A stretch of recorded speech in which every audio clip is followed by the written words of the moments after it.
Hello, everybody, and welcome to Fastest First's February showcase, where we have moonblazewolf playing the Super Mario RPG remake for the Nintendo Switch. Hey, yeah, thank you for that introduction. We'll go ahead and get started here in just a second. I'm just going to go ahead and restart the game. And while we're getting set up here, I'm going to be doing the Breezy RTA category tonight. Breezy is the game's quote-unquote easy mode. We'll talk about how that is defined in just a second here when we get ready to start the run. But I wanted to introduce my commentators as well. So Ian, do you want to go ahead, and then Phantom? Hi, I'm Ian Keith. I did some speedrunning of the randomizer for the original Super Mario RPG, and I'm fascinated with this silly, silly game. I'm Phantom. I've done a lot of breezy runs as well, and done a lot of routing for this category, so I'm interested to see what Moon does slightly differently. Yeah, it should be a good showcase. Phantom and I are, I think at least for Turbo, I think we're really like the only two dedicated Turbo runners right now. There's some folks who run the main difficulty and they've kind of like jumped down and done a Turbo run or a Breezy run, but I think we're like the two dedicated Breezy runners. Phantom is quite a bit better than me and was at one point the world record holder for this category. Not sure if that is still the case, or if I know I think maybe no Turbo, because they do make them separate categories on the boards. But yeah, Phantom is very good at this game. And Ian, one of my favorite memories of this game is we did a community showcase race of the randomizer back in the young days of the Fastest First channel. So I'm really glad that you were able to commentate as well tonight. I am absolutely looking forward to this. I haven't gotten to see many runs of the remake, so I'm fascinated to see what will happen. All right. Yeah, we're going to get started here in just a second. I did want to stop for just a moment on this screen right here because it talks about the Breezy mode details. The 4 bullet points here are you can hold more items. That pretty much in the run context just refers to rock candies. You get capped at 2, I believe, in the normal difficulty, and here we can have unlimited. So there will be times where we have 4 or 5 rock candies towards the end, and that's pretty nice. Enemies are a bit weaker. It's exactly 10% weaker. You gain levels a little bit faster, but it's not a super huge difference, I would say, from the main run. And then this last bullet point, I don't know about this one. It says it on here, but I haven't personally been able to tell much of a difference. It says attack action commands are easier, so we'll talk about that as we get going. But yeah, I just want to go ahead and get started here, so I'm going to go ahead and give a countdown, and I'll get started in 3, 2, 1, go. Yeah, as far as the experience goes, real quick, the difference between normal and breezy by the end of the game is typically Mallow and Mario will be 1 level higher than on normal, and that's about it. Yeah, there's certain bosses I don't even think they give additional XP. I'm not even sure how it's like mechanically different, other than there's certain spots where it gives more, but it doesn't seem totally consistent. So. But yeah, and we're starting with a kind of FMV. One of the nice things about the remake, which is just absolutely gorgeous, by the way, is we get some of these really cool, more like FMV style cutscenes. Whereas there were some like mostly in-game cutscenes in the original, but they really kind of went all out and did some really nice animations for a lot of these sort of key moments in the story, shall we say, and we'll see some of those as we're going through. So we're starting out here at Bowser's Keep, and really, as much as possible, I want to let Phantom and Ian talk so I can kind of focus on what I'm doing, because this game is, even though we're playing on the easy quote easy difficulty, this game is really hard, and none of those things that were on that bullet point list earlier applied to anything that happens on like the world map or the rooms that you're in or the dungeons that you're in or anything. So yeah, all that's still extremely hard. Yeah, so like one big difference right away here is this first fight. The tutorial only has 2 terrapins on remake. I know on the original it's a few more. Yeah, it's 4. Yeah. So they die instantly to just an untimed jump action command. So pretty quick and easy. And this fight here with Bowser is actually the first difference between normal and breezy. Yeah. So on normal, you actually have to watch Bowser do an attack. Whereas on Breezy, we're gonna win this in one attack. So remind me, does this version have the same mechanic with jump that the original did, where it's secretly making it do more damage? Yes. Okay, good to know. Every other jump you do increases your jump damage by 1. Oh, it's every other. Yeah. In the original, it was every, wasn't it? No, I think it's the same. It just the way it works internally is it's dividing your number of jumps by 2 for the increased damage. Because I've been having ideas on doing a challenge run of the original where I just don't ever do action commands, and I have to grind jump in the early game to survive the Hammer Brothers. That makes sense. Yeah, there's a lot of downtime in this run, especially early on. A lot of couple minute long cutscenes. Mm-hmm.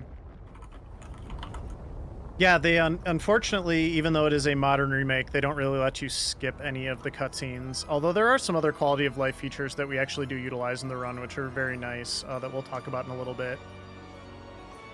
But yeah, we'll definitely have some moments of downtime where we can kind of talk about the game.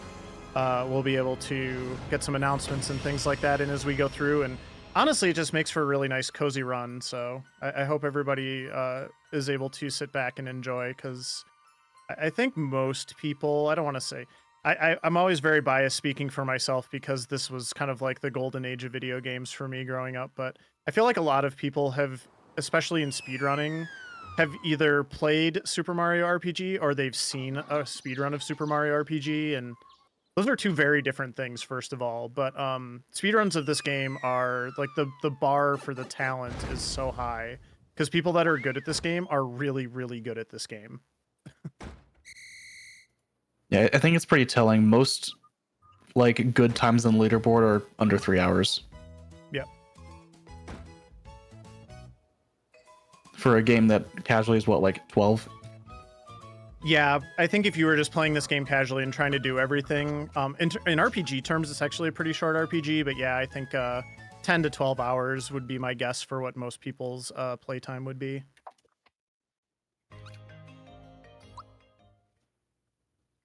They did add some cool bonus stuff to the remake as well, where there's like super bosses and not the original super boss from the SNES version is still in the game, but they added like hard mode versions of some of the other bosses as well. So and those are actually hard. I got stuck on a couple of the refights, and I'm still working on one. I think for me it was Johnny that was the hardest one.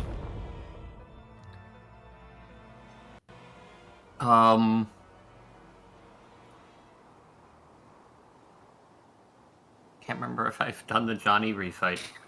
I'm hard stuck on Culex. Hard stuck. Culex is a super boss for sure.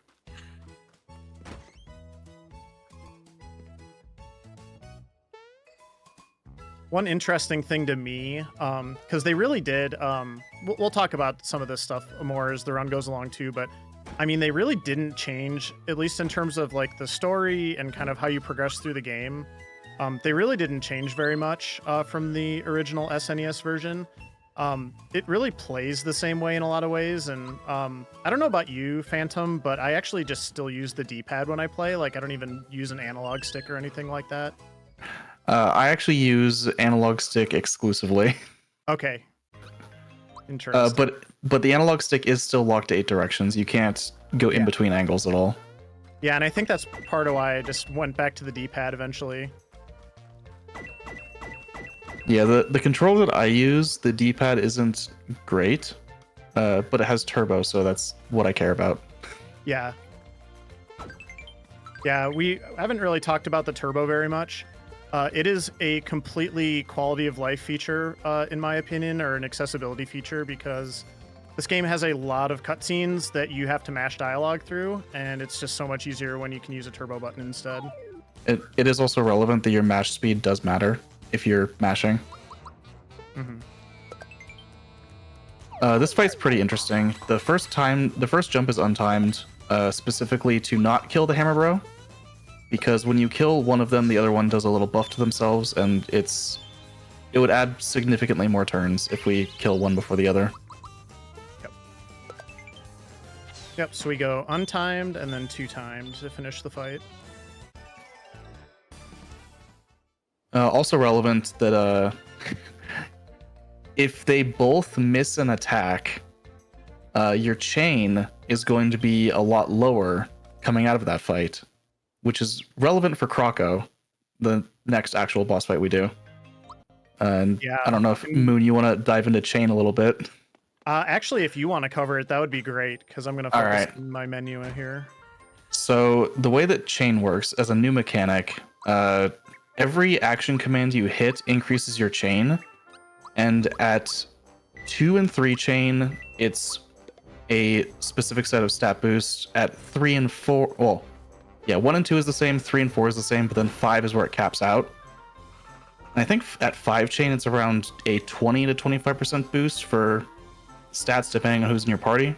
So if you have Mallow in your party, it's a bonus to special attacks or magic. If you have Geno, it's physical attacks. Bowser's physical defense, Peach's magic defense. So those stat boosts are huge and make a big difference in every fight we do. I did not realize that the chains boosted stats that much. Yeah. It'll happen probably at least one point during the run where I will just lose chain because I usually like miss a time block or something like that.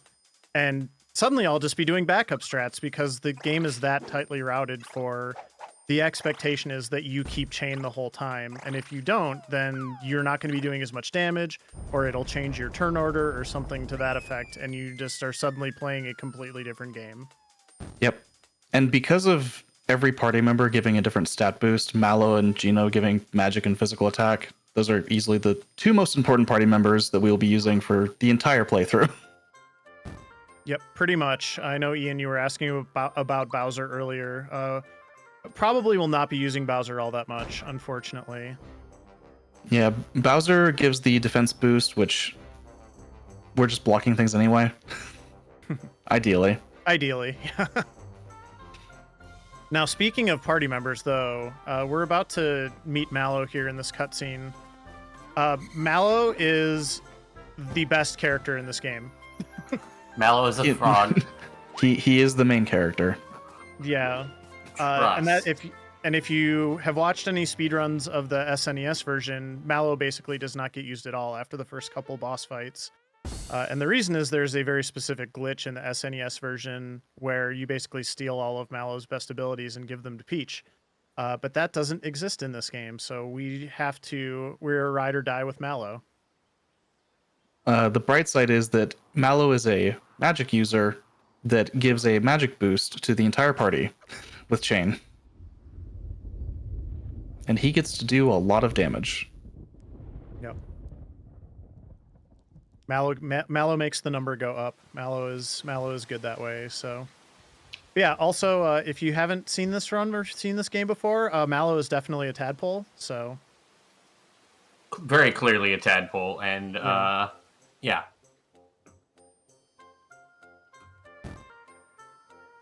I think this is also the first instance of someone telling Mario to jump. Yep. Common theme. Get Yeah, ready to see it 73 more times. At least in the Switch remake, it will actually prompt you if you like aren't paying attention and don't realize that the game is just waiting for you to jump. So. So I see that you've also done the. Well, what's it waiting for? Yeah. Why are we I've done that in runs. Yep. One big thing I do want to shout out here, because I was talking about changes for the Switch version that are very important. This map that I just got is probably the most important, other than the chain mechanic, but in terms of quality of life for the speedrun. Because the map allows us to fast travel, and fast traveling is extremely good in this game, and will allow us to be much more efficient than in the SNES version, where you basically had to go on the overworld map whenever you wanted to go somewhere. There's a couple parts of the story where there's like mandatory backtracking and things like that. So we just use the map for that now, and it's great. Yeah, we'll be using the map almost exclusively. Yeah. And this actual segment here that Moon's going to be doing is very difficult. They're not this room, but the room shortly after. We'll be going for a bunch of star kills on the canines. I know on my route, 18 kills is almost the minimum. Just because of how it affects Mallow's level ups. Yeah, I'll be happy. Ideally, I get 17. I can live with 16. But yeah, I'm going to actually go for the strat where you can get up to 20. So we'll see if I get that here. Yeah, ideally, if you get 18, Mallow will level up from the star kills. Which means he doesn't level on Croco. Which means he levels at the same time as Mario, which, as you can imagine, saves a little bit of time. All right, I got the good setup here. Oh, no, I missed one. Crap. All right. Gotta backtrack. I actually don't... I think I got enough. I'm probably good. I kind of panicked a little bit. The thing that you're trying to do is you're trying to stand in that entryway and just have them spawn and run into you right away. And if you get the timing right on that, you can get up to 20, which is pretty nice. So I think I got either 16 or 17, so I'm not worried. Yeah. 16 or 17 is... Yeah, 16, 17 is very good enough. Yep. I thought I counted 15, so I must have missed one. It'll be fine. Yeah. If I'm off by that much, I'll notice a little bit. I did get the... I think I got the best Croco pattern here. Yes, I did. We like that. So I'm going to focus on my time jumps here, and Croco. Everybody loves Croco. So Croco, unlike in SNES, he won't kill the run. But because we can block his bomb attack, mostly. So we can now, in Remake, block single target magic attacks, which include Croco's bomb, Flame from, I'll say Mac for those that know Super Nintendo, but it's Clay Morton now. It's still Mac.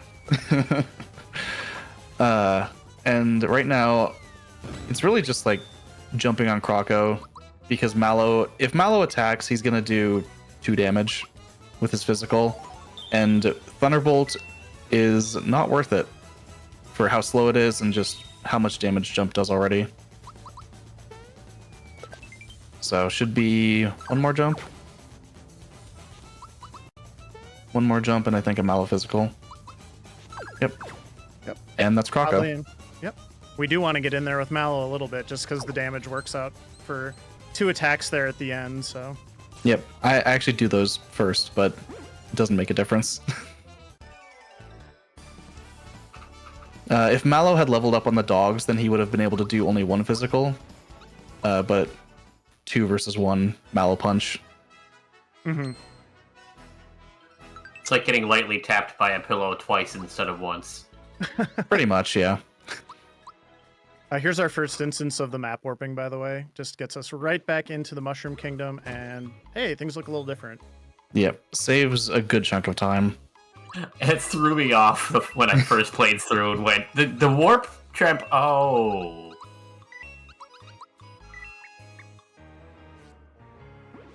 Got a little bit extra there for safety. Oasis bringing up a question. Is it true that Super Mario RPG is considered in the same universe as the Paper Mario games? No comment. I wouldn't know that, but I suspect Phantom would. I just want to call out one little thing here, sorry, because this is something I noticed actually kind of recently.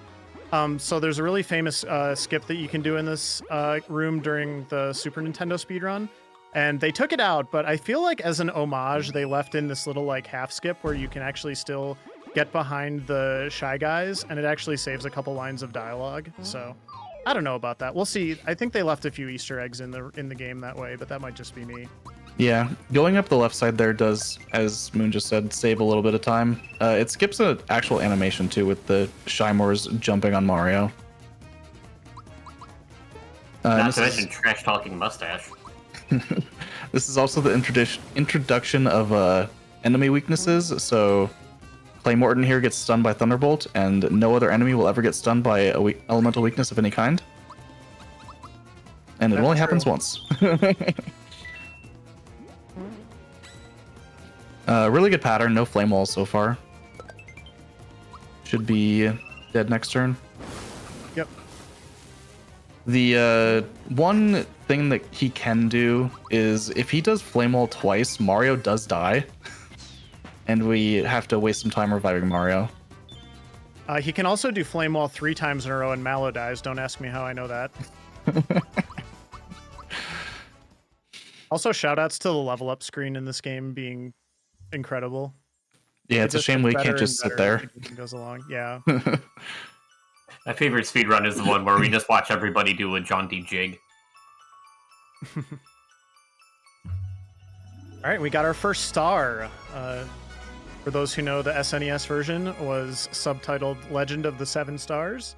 There's still 7 stars in this game. They just decided that they didn't want to include that in the title this time, which is totally fine. And we're going to be listening to the King talk for a second here. So, Rhythm, if you wanted to share any announcements or anything, we got probably about a minute.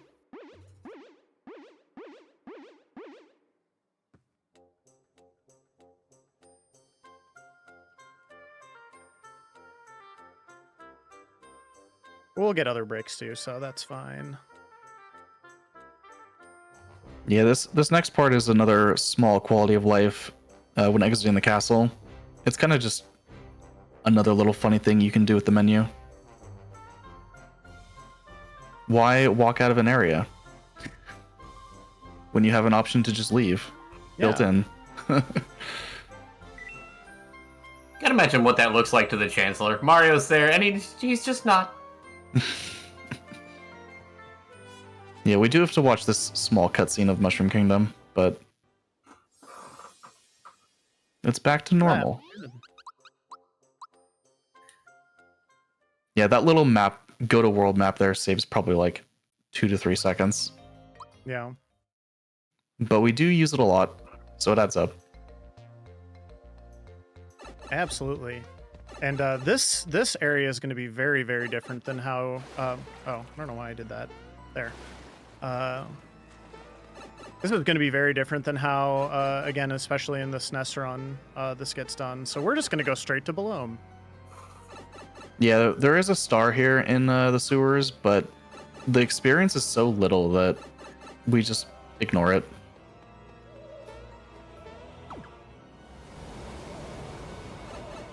The original routes did get the star, but after a while, it was like, well, it's only 9 experience for Mario and Mallow if you do it like really well. Ouch. So. Yep. So yeah, we'll just go do the Belome fight instead. Yeah, the Belome fight here is versus normal. It is actually a little bit different. Mostly, I think it's 1 or 2 turns faster. But it's pretty straightforward. We just jump and Thunderbolt repeatedly. Yep. If Belome does put Mario to sleep, it's a little annoying, but it's not terrible. We'll see if he does it this turn. Nope, goes for the lick. Very, very clean fight. Oh, I messed that up. That should have been a honey syrup, actually. I wasn't thinking, so... if I dodge this... It actually... Okay, yeah, it's fine. I'll just use it now. I don't care. He didn't put anybody to sleep, so I'm already ahead anyway. Yep, works out. Mallow's gonna get eaten. It'll probably take 2 jumps instead of 1, but that's okay.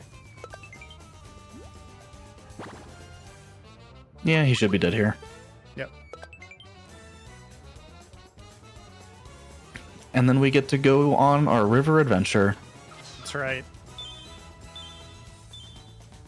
So on Midas River coming up, we're going to be picking up 5 frog coins. But also we need to make sure we pick up enough regular coins on the way also. So we need 60 from the waterfall and then the river itself. Yep. And there are a lot of runners who will go for exactly 60 because it saves a text box when you get to the very bottom. I'm not that person yet, so I'll just be getting a bunch of coins and we'll see what I end up with. Also featuring one of the greatest songs. Oh yeah, this might be so there's actually some really interesting news. So the music for this game was composed by Yoko Shimomura. And Yoko Shimomura today was announced that is going to get a lifetime achievement award from, I believe I'd have to look up exactly what organization it was, but it's one of the major organizations. I remember seeing that announcement. Yeah, I was like, wait a second. Yeah, and incredibly well deserved too. I think this is probably the first game for folks in the US to experience a lot of Shimomura music, but there's plenty of other ones too. Kingdom Hearts especially comes to mind. My first thought was Street Fighter 2, but that is probably the chronologically that one is probably first. You're right. Darn you, mathematics.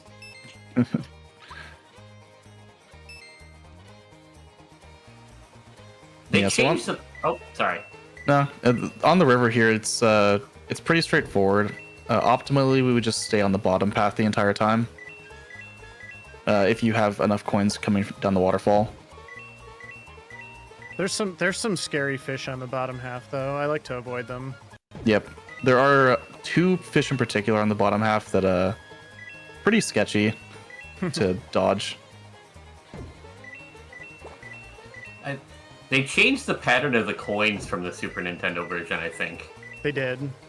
Yeah, because I tried to use the Super Nintendo pattern and was like, wow, there's no coins here. There's the first jerkfish, by the way. Yeah, the ones that swim from behind you are so difficult to dodge.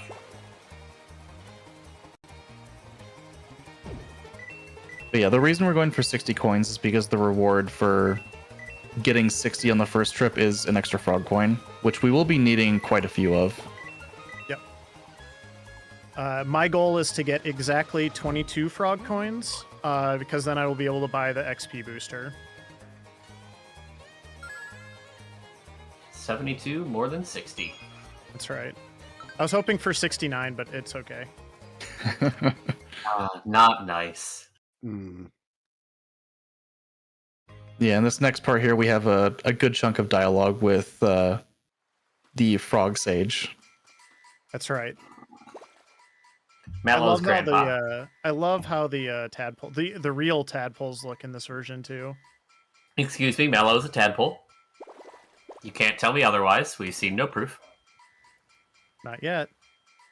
Another forced jump here. I like that. I've always enjoyed the the fishing line. Mm-hmm. Ooh woo, ooh woo.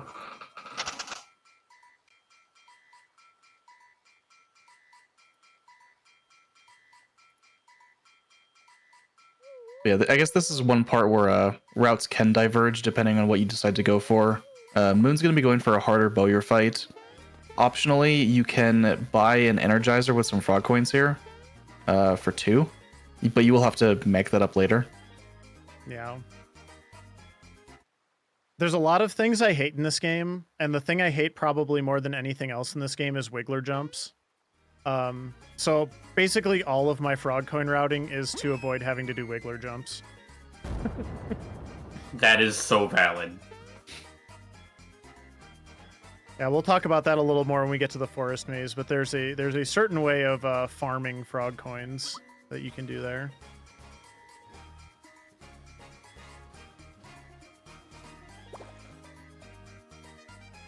I guess one little tiny thing.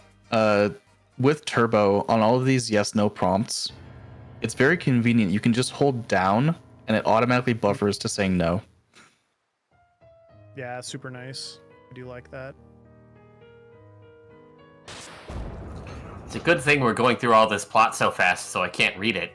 Otherwise, my hopes and dreams might have been dashed there.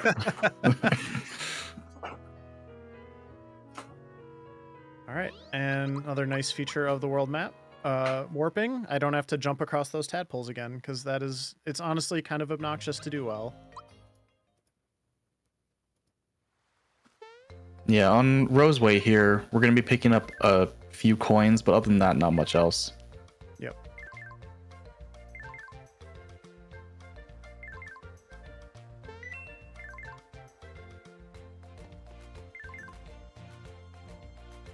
Although these bandits, if you don't jump, they can actually encounter you. I learned that once.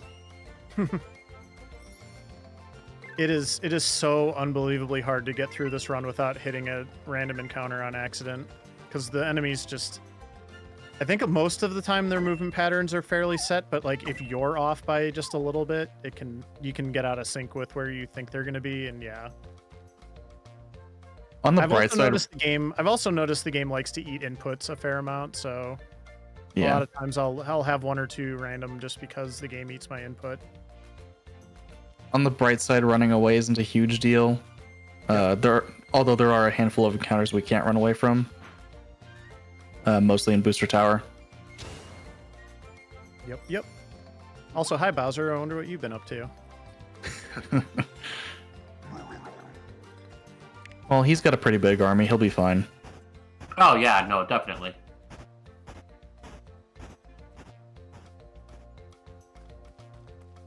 Oh, well, I'll just run out now, but I forgot you can map warp there. I was focused Yeah, on... it's It like would a have saved second. like half a second or a second, yeah. That's fine. I normally do it, but I'm enjoying the run too much. I don't know about y'all, but I'm having a really good time so far. I hope that doesn't change. Oh, you buy the Fearless Pin. Interesting. I do still buy the Fearless Pin.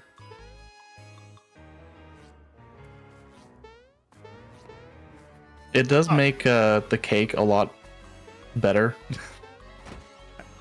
Oh, the cake. The cake! The cake fight is notoriously heavy RNG. It's true. It's true. All right.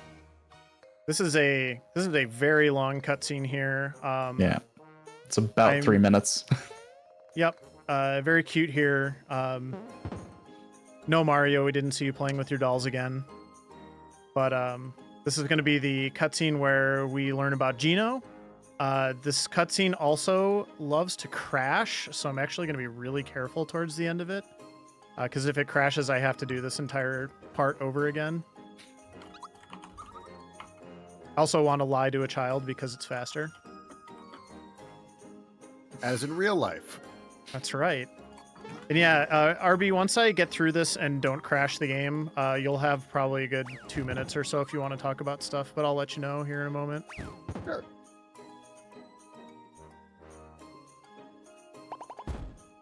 It's these two text boxes right here I'm always very careful with.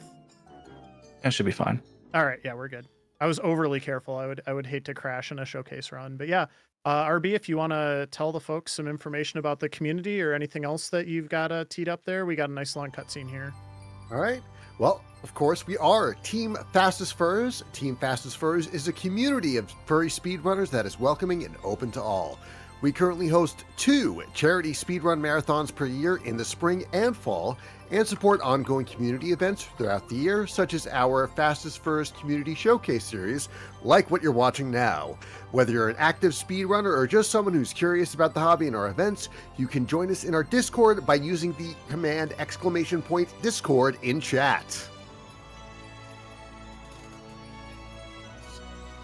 And of course, all revenue from Twitch subscriptions and cheered bits received during events will support our events now and into the future, including our upcoming Fastest Furs Live at FWA 2024, which will be returning to Furry Week in Atlanta next year.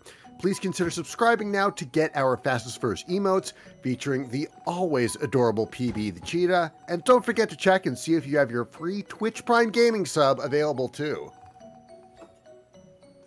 The always adorable Gino running into the end of a table. No, that That's was just great, like RB. me at night. Yeah, he looks so much cuter in HD. That's why he's not in Smash, though.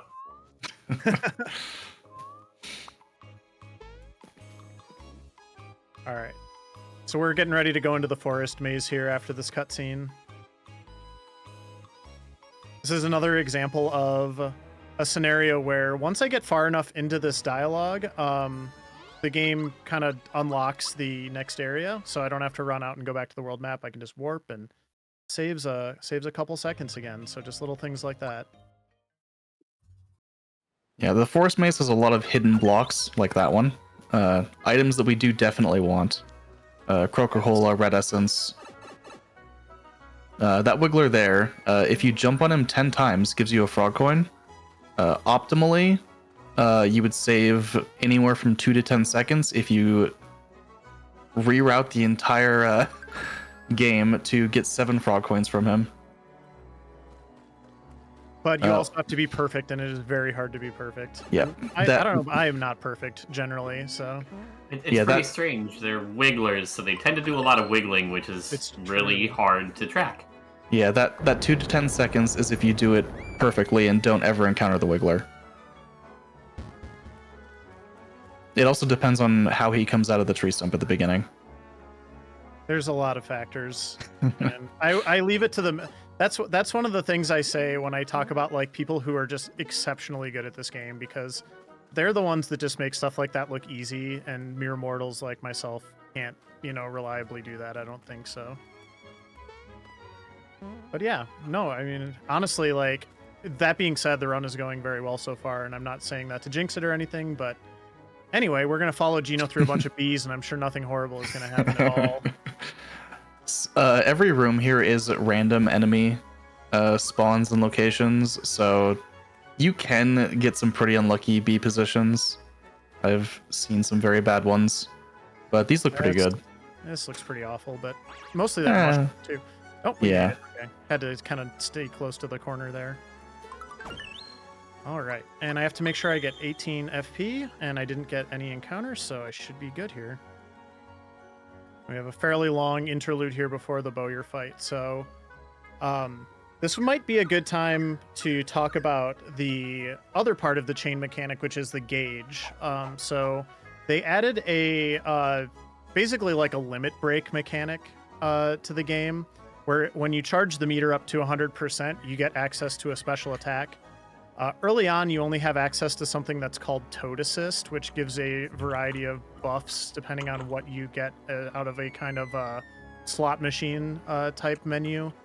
But at the end of this fight, we're going to get our introduction to the actual real good limit breaks, or they're called triple techs.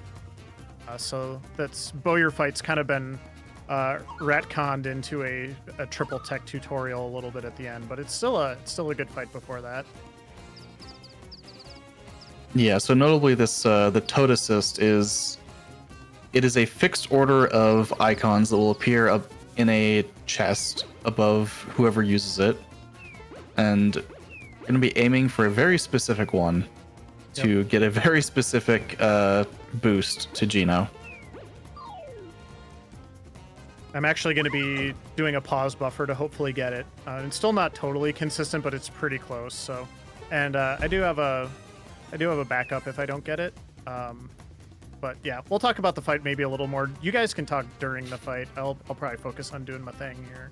Okay, so this fight is ideally, so Gino is level 6, Mario is level 3, Mallow is level 3. So Gino's going to be doing a lot of the work. Gino Beam does a lot of damage, as long as you hit the action command, 80. So I'll let Moon do this. I keep missing the one I'm going for. There we go. Okay, got it. Okay. So that flower essence gives Gino, or Mario. Yep. Trust me, it works. I believe you. So on normal, the fight is to give that boost to Gino, so Gino boost is doing more damage, but Moon is doing it with Mario, so Mario's jump is doing 72, and it's going to incrementally do more and more. The important part here is that by doing a single special attack every turn, Bowyer will only ever lock the X button, and he can never... I actually have to switch gears now because I lost my chain. Yeah, so losing chain means we need to... Our damage decreases dramatically. You see Gino only did 68 versus 80 that he was doing before, but shouldn't be too bad. Bowyer is a pretty straightforward fight, and as long as he continues to lock X, it also means he can never use a move called Static E. And Static E would do significant damage to the entire party and is unblockable. But as long as X is locked, he just can't use that move. He is going to lock Y now, but that's okay. Yep. Because we can do physical attacks with Gino.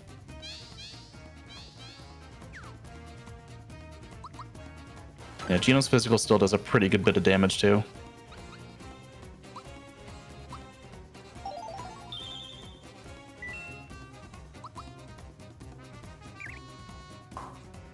And I missed my block.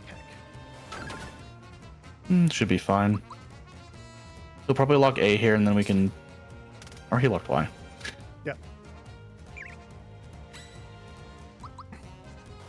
I'm in a little bit of scramble mode right now, but yeah, we're to the end of the fight now.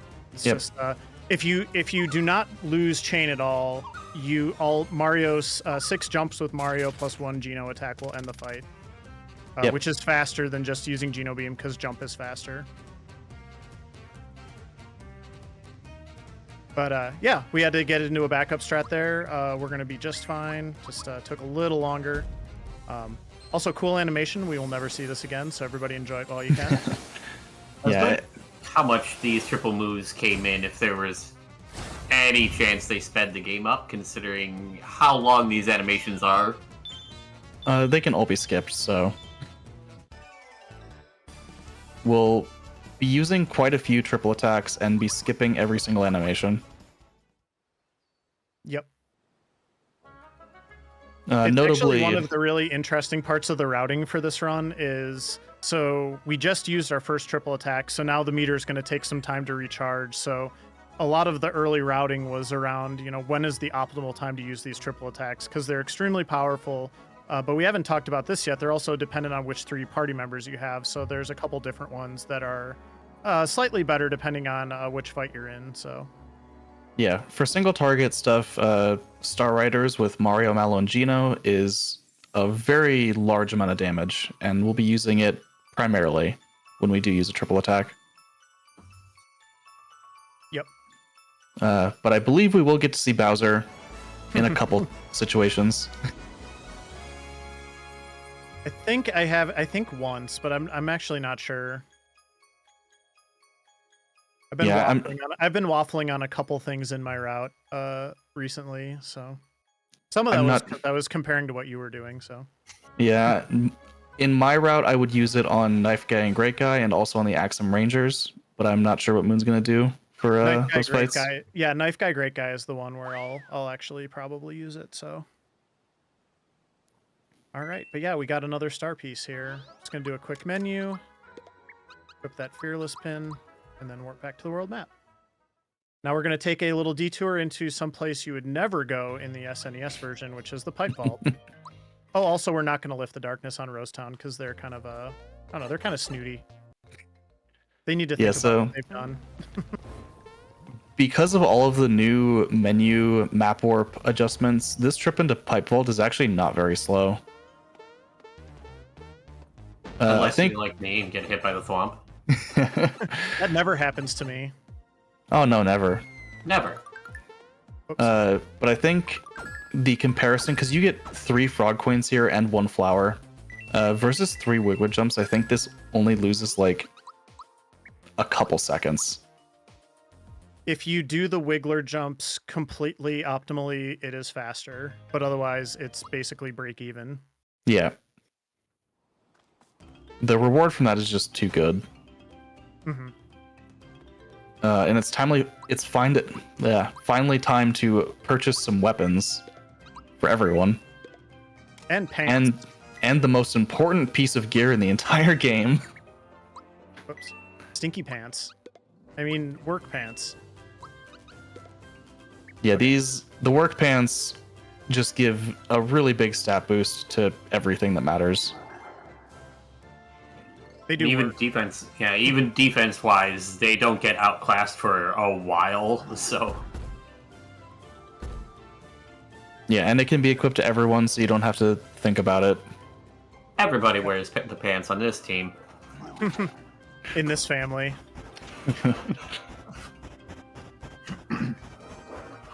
Boy, Bowser's army's not looking too hot. He still has Magic Koopas. He's fine.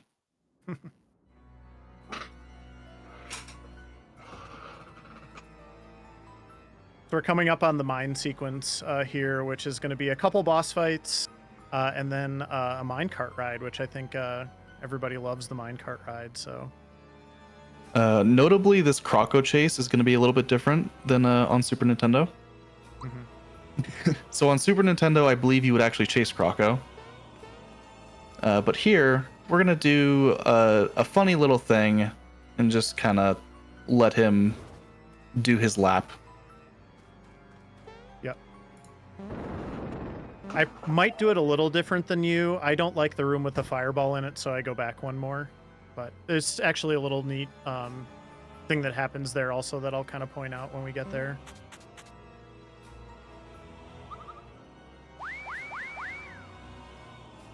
All right, so they stole all our coins. Not good. What was Mario's thought process on?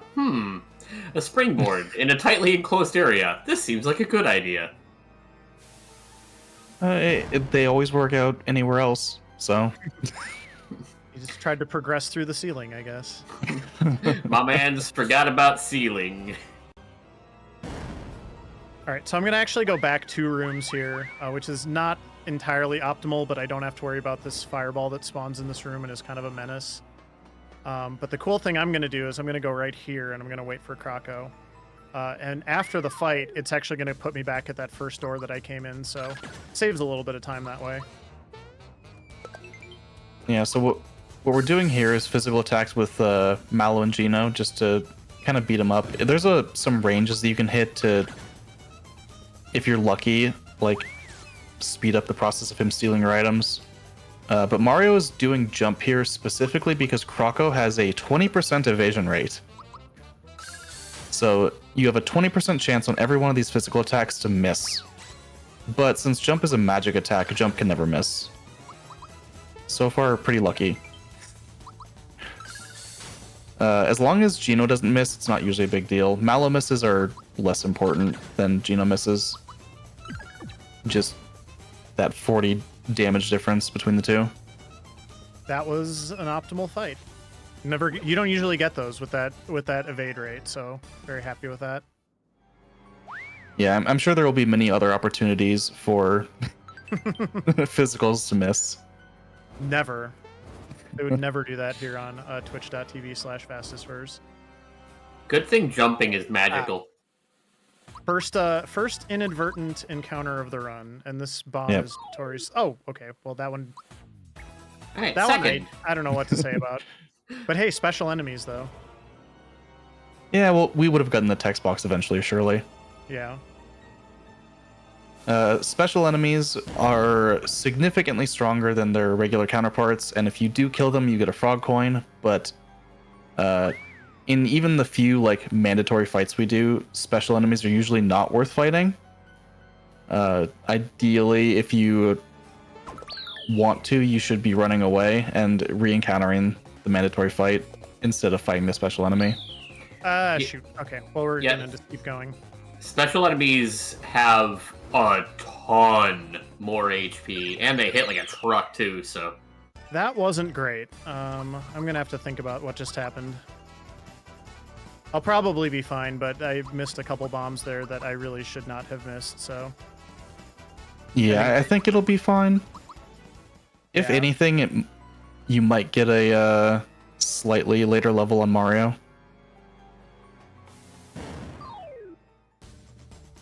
But yeah, this is I don't know who this is. He's just kind of here. I've never heard of this guy. But like actually though, this fight we're doing all physical attacks, and because of the damage ranges on physical moves, they don't always hit the same amount. There's a slight window they can hit between a low and a high. That was pretty good rolls. Skipped the first effective phase of Punchinello. So we didn't have to watch him pull 4 very small bombs out of his mouth because of some pretty good rolls. One at a time and very slowly. Yep. Yeah, we are unfortunately getting some of these attacks from these bombs, but can't. Yeah, that's fairly normal. And as long as we get good rolls on these attacks, we shouldn't ever see the big bombs attack either. Worth noting that on the normal difficulty, a lot of runners will use their gauge on this fight. But on Breezy, the fights are a little bit faster, and we want our gauge for Knife Guy, Great Guy. Whereas on normal, the strat is to use gauge on Bunt, but because of the HP differences, we don't actually need gauge for the first phase of the Bunt Cake fight in order to end it quickly. It is true. Very minor differences in HP add up to a lot of, again, minor changes in routing.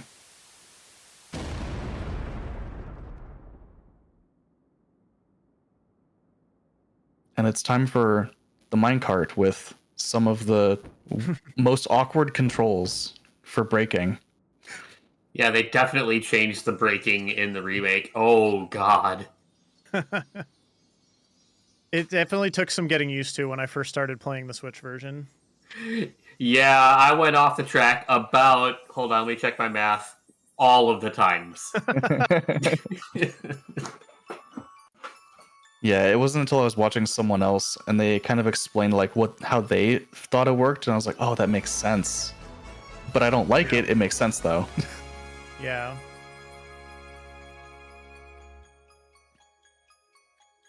There's one very unassuming turn kind of towards the beginning that like ate me for lunch for like probably the first week I was playing this game. Yep. It took me a couple weeks to get through it without crashing a single time. I still don't think I've done that. It's like, yeah, I know I need to slow down more. Nah, I won't, but I know I need to. I think my PB is a 148 on this. Most important part of the minecart ride is honking the horn at the beginning. Gets you locked in. By at the beginning, did you mean basically the entire time? The entire beginning, yes. The entire minecart ride. My PB, just for everyone's expectations and comparison's sake, is a 151. That is the turn. Yep. Yeah. That is a very awkward turn. A lot of these like very sharp turns, you have to be braking pretty far ahead of time and be holding the brake through the entire turn, which isn't necessarily obvious. That was totally my fault. I don't know what I was thinking there. Anyway, got that out of my system. I'm sure the rest of it will just be totally fine now. You were honking the horn. Yeah, I wasn't honking enough. That was the problem. Clearly. We also do get a lot of coins on this minecart track, Yep. which is relevant to routing. Just how many coins we have overall. I just jumped over some for no reason. And then I missed some there. Okay, I'm gonna be fine. I have extra coins in my route, but my boy. Okay, I gotta focus on the skip here actually.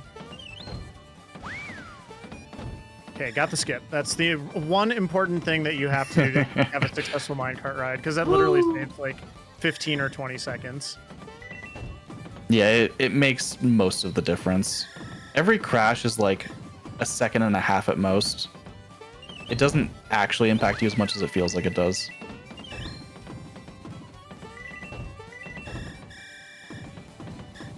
That turn is so awkward. Yep. I'll definitely get a sub 2. So. Yeah, in my route, I have around 60 extra coins for what I do. So the minecart doesn't really matter too much. But eventually I will be skipping coins elsewhere and it will start mattering. Yeah. Alright, 154. Not bad at all. Nah. I think most people probably get around, what, a 230 on their first time? Yeah, 230 is about what I got. When the controls make no sense. I definitely got a 230 on my first try on this version. 250 something.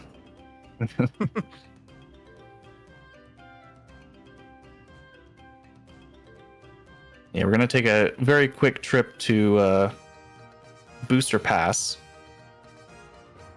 And by For me, quick, it's I mean, my one trip to booster pass, by the way. yeah, very, very quick. I do like that this cutscene reinforces the fact that Mario is not capable of entering any house through a door. It even specifically points it out.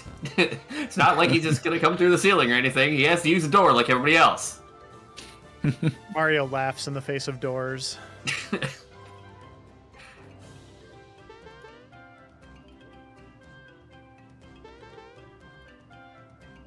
So yeah, these sniffsters, we'll be seeing them later, but they're trying to catch a beetle, and they're not very good at it. I love the fact that this game is not limited to 3 sniffsters. It's true. You can get 7 or 8. You could absolutely get that many, but it is... You have to try. It involves losing a secret fight repeatedly. And it is very difficult to lose. You have to be trying. Yeah, so that trip to Booster Pass there, we got a rock candy, which I think Moon will be using in not too long. Yep. But we'll never have to go back there. It's just a simple pass through to Booster Tower. Yeah. Optionally, you could take a second trip back after hitting a switch in Booster Tower. The reward would be a frog coin, a Coca-Cola, and a flower. But it's not necessarily required, and it's a little slow to go back. Yeah. One thing just as kind of like a big idea, and I'll kind of squeeze this in before this cutscene, but coins are a very tight resource in this run versus the SNES version where flower points were. But that's because they've kind of been inverted and you can't sell flower items in this game, in the Switch version. But anyway, enjoy Bowser helping. Yeah, I guess to add on to that, there's a minigame after Booster Tower, which we'll see later, but the result of it doesn't matter a whole lot in this version. Yeah, it's so much more chill than in the SNES version where it's basically you can like make or break your run.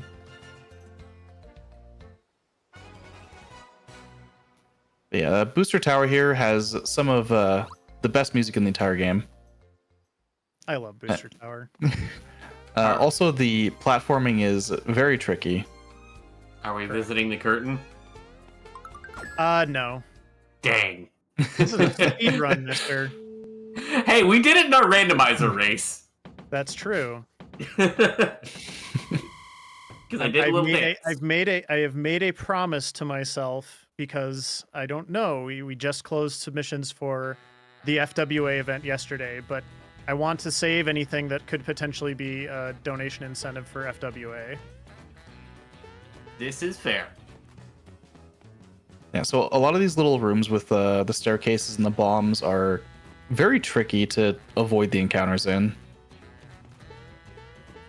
This room, however, you just kind of hug the wall.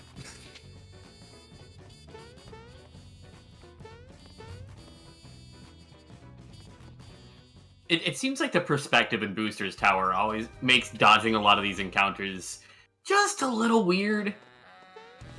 That definitely plays a role. For me, it's always like the bombs on the last room that Moon was in, where it's the bombs on the 2x2 platform that kind of just walk too fast. Yes. Also, shout outs to the one spinning Shy Guy. We're picking up some shoes here also. This is important for speed reasons. Specifically for Bowser. He needs to go fast, and he's not very good at going fast. Someone told Bowser that he's in a speed run, and he's like, gotta go fast. This is a deliberate encounter, by the way, because that section of 2 chomps is almost impossible to avoid.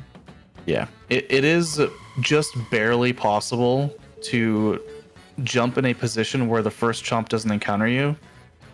but then it's still kind of random whether or not you can jump over him anyway, so Yeah. we typically just jump straight into him.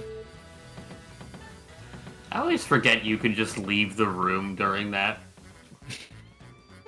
And just stand in the window and watch. It's true. One actual difference that I don't think we brought up earlier, the rate of running away from encounters on Breezy is actually a little bit higher than it is on normal.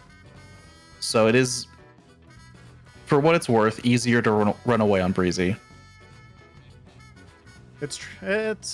I imagine you can marginally notice the difference over a certain amount of runs, but yeah. Yeah. Yeah, I think on normal it's like basically a 50-50, but on Breezy it's like 60%. Okay. Something like that. So we're coming up on a pretty major difference between the SNES version and the Switch version because I'm actually going to fight Booster here. Spoilers. I know.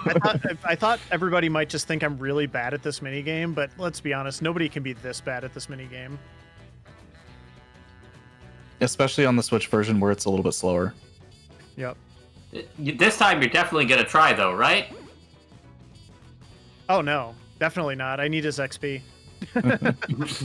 And his money. And his flower box. And the 45 seconds of my life that it saves. Yes. And you know what I don't need? I don't need a booster charm. Also known as the amulet in the SNES version. Doesn't that also smell weird? It does smell weird, yes. Yeah, so this is fairly new, probably within the last like couple months or month even, that basically everyone is doing this fight now. I will just say, because there's only a few things I can toot my own horn about with this speedrun, but this is one of the ideas that I basically piloted, because I was one of the first people to kind of identify that you could do this fight and it saved time, and then it was just figuring out if it was viable for the rest of the run, so... I'm going to take my little bit of credit for my minor contributions. Hey, and I freebied that rock candy. That's pretty great. That's actually very good. Yeah. Yeah. There's a couple freebies in particular in this run that we don't need, but it makes everything a lot better. Also, these booster blocks are ridiculous. He winds up for so long.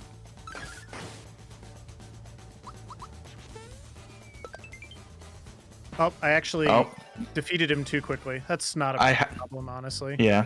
I haven't seen damage rolls that high. Usually what happens for me is that if I get really good damage rolls, then the attack with Mallow is what kills him. But if you get really low rolls, then... Yep. Yeah. If you get really low rolls, then Bowser has to kill. I'm just having a day. I'm having a good day at the office in terms of damage rolls so far. I'm guessing the, well, how... Oh, okay. You wanted to take another turn so that you could swap Mallow in faster. Yep. Yep. Okay. I was thinking it was at first about gauge, and I was like, no, that's a very full gauge. Oh, it is about doing this. Although I missed on Knife Guy, which is unfortunate. It shouldn't matter. Those were pretty low.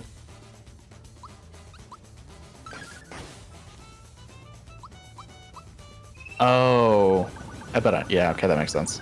I might be missing a level on Mallow. Mallow does level on Booster normally. Yeah. So because of that, then we had an extra attack on Knife Guy, which isn't a huge deal. Great Guy still died like very quickly. The worst case scenario, 1% of the time you miss on both with Terrorize. That is truly awful. Hey, we learned Super Jump. I wonder when we'll use that. I wonder if there's any stipulations. Hopefully I will use it exactly one time in the run. That is ideal. Exactly 1 million. Or at least 100. Yeah, true. I don't want to use it one time. That would also be bad. Yeah, so this minigame here on Booster Hill, it's very difficult in the second half. there's a lot on screen and there's a lot going on, but thankfully it doesn't really matter. We get a few flowers and anything else is kind of just extra. One of the best and goofiest mini games.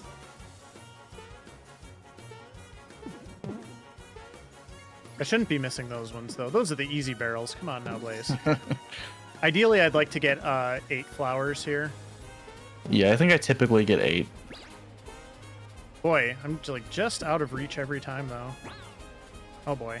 All right, time to do some gaming here. I do have backups if I don't get the number that I want, but I would really like to get at least 8 or so. Yeah, it mostly just makes things a lot more lenient. Oh my gosh. Okay. Peach, come here. Why are you being such a? Diva, we'll say. I'm acting like it's like she's doing something and it's not. It's completely me. Peach, come back here so I can blame you for my problems. Yeah, these red barrels is where it starts to get really hard. They just and also move just so like fast. the actual just amount of chaos too. Yeah. It's always so entertaining but so frustrating. Yep. Yeah, the red barrels for one are fast enough that you kind of just have to know they're coming. But there's so many other things going on with the sniffsters just going Oh my every gosh. single direction. Okay, that was actually just kind of looked cool. The double jump was very stylish.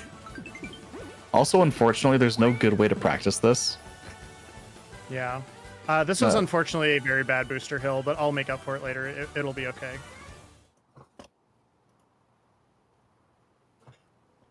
Yeah, there's enough other flowers throughout the game. Yeah, it's not that big of a deal, honestly. I do need to go get one more frog coin, though, and I'm going to go get that here.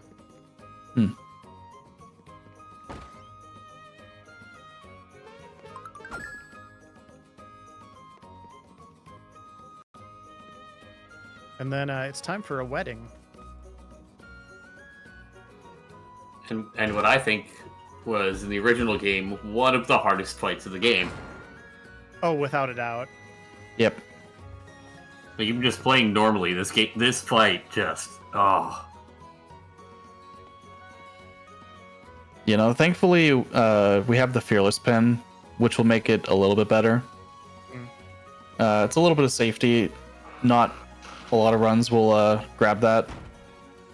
But it does mean that Gino can't be feared. And he has a little bit more defense.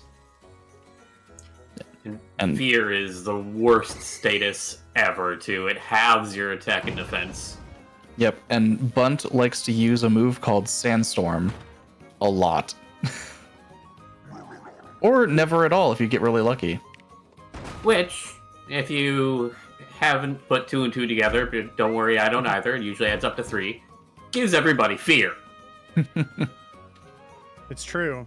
Punchinello can also use Sandstorm, so that's really annoying when that happens in that fight as well. Yep, although that one is a lot more rare. Yep. Except for the one time he does it on turn 2. I had a fight where he used it on twice. I was kind of just like, okay, cool. So this little mini game is actually a lot easier in the Switch version, in my opinion, because the sniffsters don't jump as much as they did in the SNES version. But I did promise one thing before the stream. I don't know if I've said it yet, but I think we're gonna try to get a Bowser kiss here. So I'm gonna do my best. Bowser kiss. All right, I just have to wait. All right, hopefully that was the optimal amount of time to get a Bowser kiss. We will see. It's like save or kill the animals. We sacrifice some frames to save the turtle. His kissing ability. All right, so let's see what happens here. Hey. Bowser kiss! You're welcome. Just like in my fan fiction. Yours too? Yeah. I am shocked that the Fastest Furs community is full of folks who appreciate Bowser or misunderstood Bowser. There may have been a lot of cheering in the chat for that. Well, I'm glad that I can be a man of the people. All right, but I do actually really need to focus on this fight. Yeah, so this first phase, we're going to be attacking the cake 3 times. As you do. And then we'll be blocking 2 more attacks, and then attack the cake 2 more times, and that should end the first phase. On normal, you would use Star Riders here because the 5 attacks is not actually enough damage to end the first phase. And we really want to end on a turn where Mario gets an action during the second phase of the cake fight in order to use a red essence.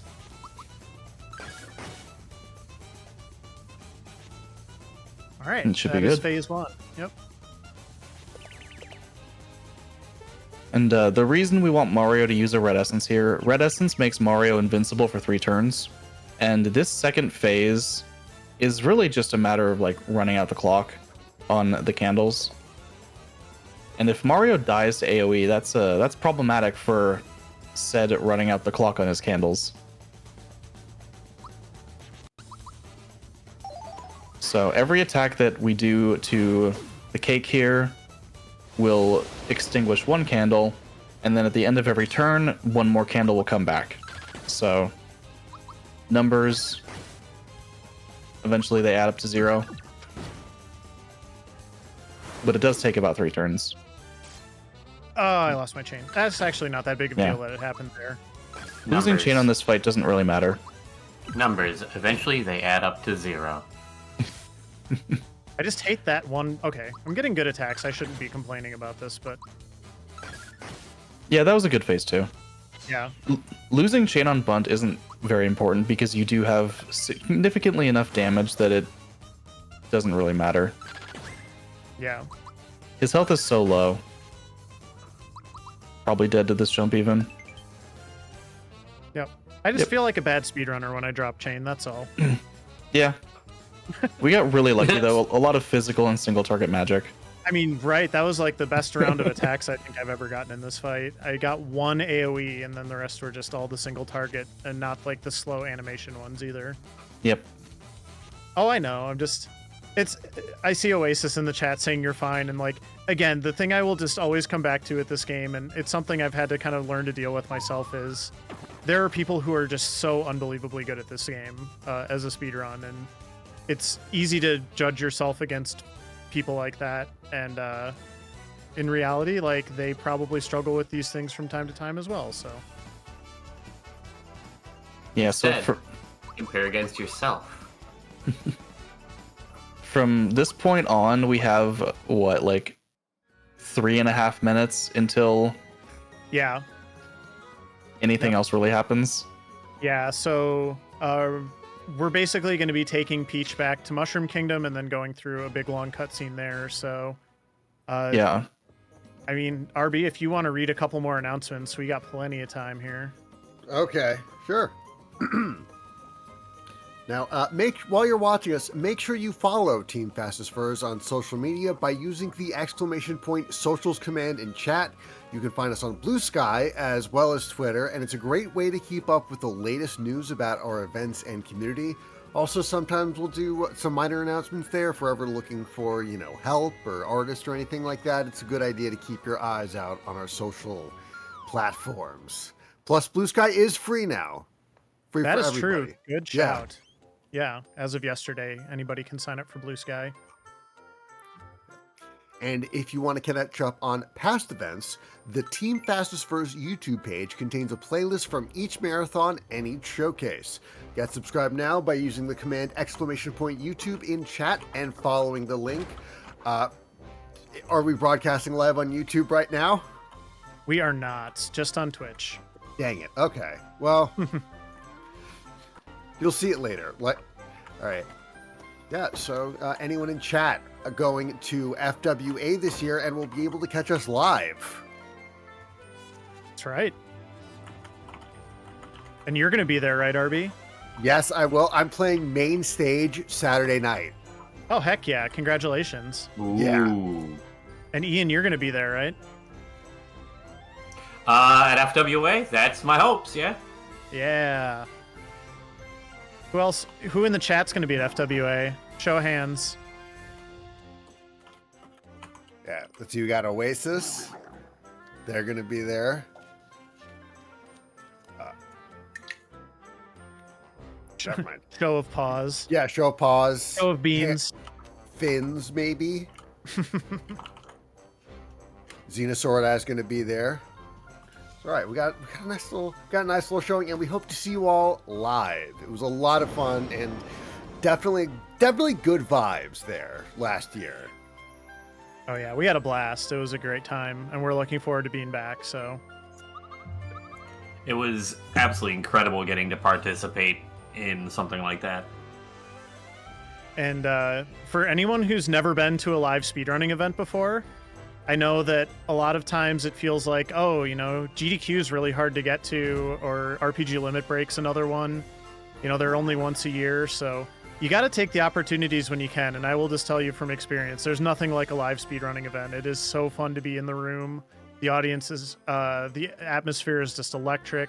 The audience is cheering and clapping. It is just the most fun thing. So I hope everybody who enjoys watching speedrunning can at some point make it to a live event. It is really like nothing else. So why not FWA? A couple cons are also having like smaller ones within. I know TwitchCon has GDQ Express, and MagFest has MagFast. Yeah, I mean, there's definitely opportunities at a lot of more general events as well. So don't take the opportunities where you can. If you see something like that close by, I promise you will not be disappointed. But yeah, if you're going to FWA, as a lot of furries want to do, as we watch Peach kind of paraglide down here, you should definitely come check us out. We'll be in the video game room most of the weekend. So. Yeah, last year was about, 10,000 decided they were going to. Yeah, unfortunately not all to watch us in the video game room. That might be a little bit rough if that happened, but, you know, we would try to accommodate. But, yeah, we had a full house on Saturday for sure for some of the fantastic runs we had on Saturday, so... All right, we're almost done with this cutscene sequence, although I am going to be immediately going off to Tadpole Pond for even more cutscenes. But oh boy! But yeah, I get to actually play the game again. Yeah, it's during that section on my stream where I just press the 3-minute ad button and let that go. That's fair. Yep. It is definitely the longest break without any action in the entire run. Oh, and yeah, definitely speaking of some of the amazing runs we had, I still think about Indie Alpaca doing Ring Fit in suit. That was very fun. Oh my goodness. Yeah, we'll see what we get this year. I bet we'll get something pretty fun and novel again like that, if I was to guess, so... I hope so, because that was so much fun to watch. I was standing in the back of the crowd there, and there were actual bodybuilders talking about how impressive that was. That's funny. I was standing right next to Indy, holding the microphone up to their mouth while they did Ring Fit. That was also fun and memorable. But yeah, now we're on Star Hill. So Star Hill is basically a platforming... I jumped right into that, wow. Star Hill is basically a platforming section. I just have to run around and tap these flowers to make them glow. And I have to kind of advance through a couple areas here. And if you're wondering if it's easier to press A on these stars than it was on Super Nintendo, the answer is no. Not at all.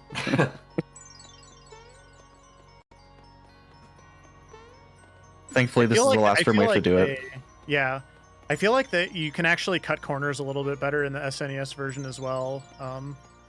It seems like they emphasized some of the topography of some of these little sections a little differently, and ways that makes it like you kind of have to go around them a little bit more than you did originally. But anyway, we're done with that now. We just got another star. Let's go. We're up to 4 now. Yeah, and if I had to guess, this is about where we're going to be doing a little bit of menuing before leaving. Yep. Because we want to strip down the entire party into basically just pants. We're just going to strip them down to their work pants. Yep. Uh, That sounded different in my head. But because of how the money is routed, we actually need to sell basically just the clothes off the party's backs because we need to buy bombs. Yep. Not making it better. Oops. There we go.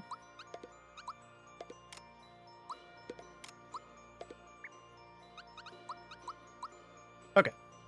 Yeah, basically you equip the hammer and the froggy stick because you can't sell them anyway, and you unequip everything else. Yeah, this bomb shop is only here right now, and we need a lot. So we're selling these Coca-Colas and the goodie bag we picked up in Booster Tower, along with all of this equipment. So 5 shirtless people walk into a bomb shop. And I buy 6 fire bombs and 1 ice bomb. Interesting. Okay. Yeah, this is where a bit of my route is going to diverge. So I'm interested to see how this goes with the bombs.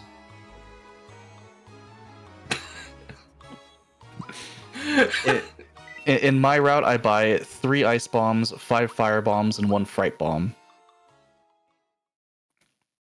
But that also means my King Calamari fight does kind of depend on freebies. I don't know if that changes in Moon's route. Getting 1 freebie is really nice, but yeah, that fight really does. You want to get a freebie or 2. All right, I'm gonna really focus on this room because I've missed some XP and I need to do this cleanly. This is the star that betrayed me in our randomizer race.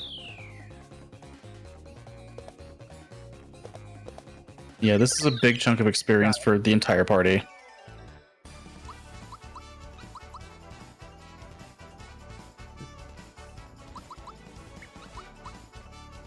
In all the randomizers I did, the only time that a star was not in that chest was during the race with Blaze. And I was like, ah! Yeah, notably, we're going to be leveling up HP on Peach the entire game because she doesn't matter. Until she does.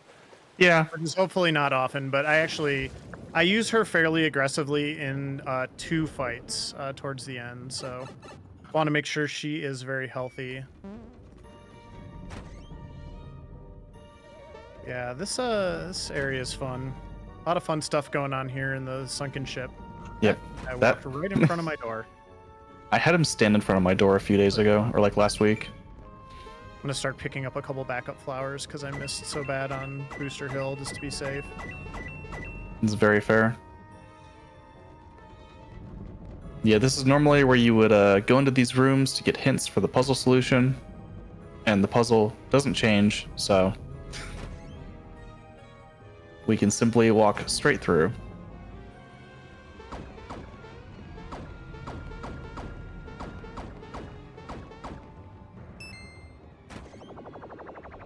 And this fight with King Calamari is going to be very explosive. That joke was a bomb. You're fired. Yeah, so items in Super Yay. Mario RPG are very good. Nice. Very often in RPGs, items kind of don't really get used a whole lot, or they get used very sparingly. But we're just gonna kind of go wild on this one. I've already gotten 2 freebies, so yeah. Yeah, this fight No should need be to over. hold back here.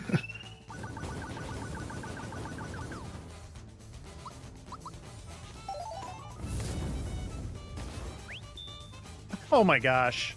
Wow. Of course, I lost chain there, but that's okay. Yeah. He can get one hit in, and yeah, that was so freebies in the Switch remake are a little different than the original. I believe it is a flat 33% chance to freebie on every item that you use. Yep. 1 in 3 every time you use an item. Regardless of what item it is. But you can still get 0 freebies and be very sad. I was just making sure Mallow is the correct level. I think I'm fine on XP. Yeah. He should easily hit 10. Yep.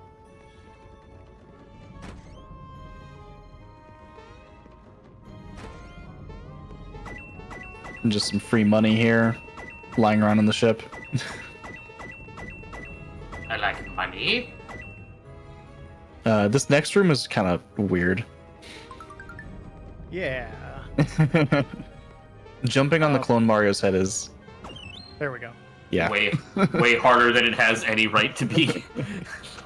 Sometimes he just like will not move, and it's just like, could you move, please? Yeah. But that Coca-Cola is incredibly important for the fight after this area. Mm-hmm. Also this room. Oh yeah. I didn't even matter. I tried to outsmart the Mr. Kipper, and it just didn't work. Yeah. This is still the most cursed room in the game. Every time. Just like in all the other versions of Mario, the underwater level is the worst. However, back here we have one of the best pieces of equipment. Yep. Even though it's slightly nerfed, the safety ring is still just broken. Defensively, obviously. Yep.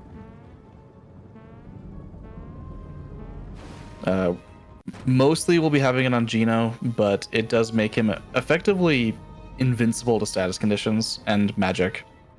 Mm-hmm.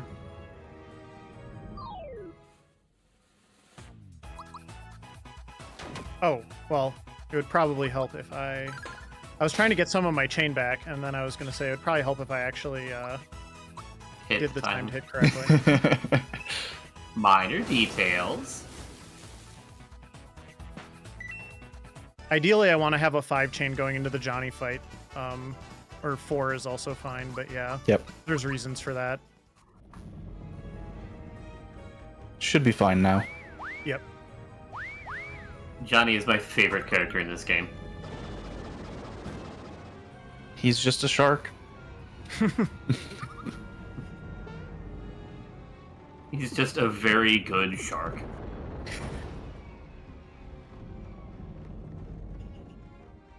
And then if you know anything about the run, you know this is also where I'm going to attempt to do 100 super jumps. So we'll see how that goes. I do not actually need 100 to finish the run, so that is good. But I'm going to be trying to get it, so we'll see how it goes. 100 super jumps gets you the super suit, but if Blaze does it in this run, it's also going to get 5 gift subs from me to the Fastest First community. Yeah, there's a little internal betting going on here, so yeah. Well, less a betting and more a donation incentive. Sure. But yeah, I am going to be very focused here, so I'm going to let everybody else... Actually, I would prefer if y'all just gave me silence for this fight, so... Yep. Here we If Mods go. can set up a poll of how many super jump he gets.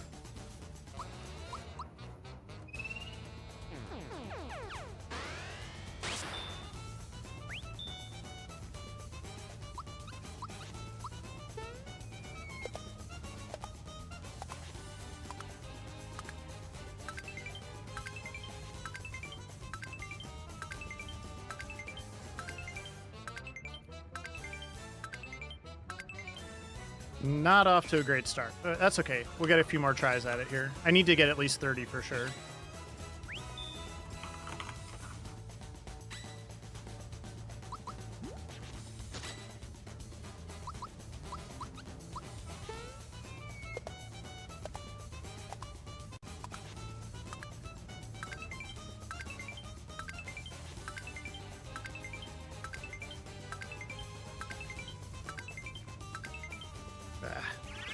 I'm nervous. What can I say?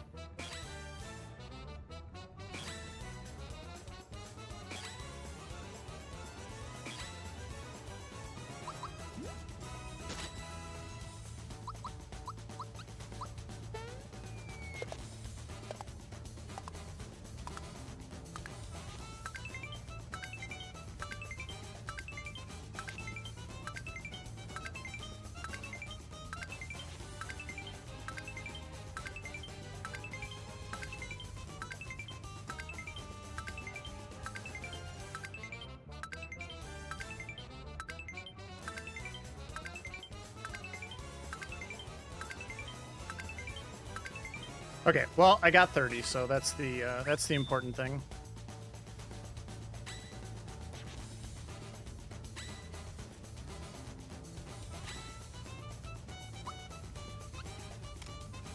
Interestingly enough,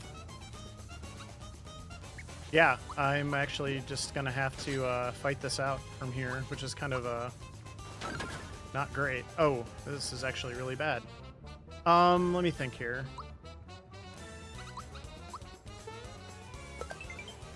Okay, that was good enough. All right. Well, anyway, I didn't get the 100. That's okay. Run is not dead.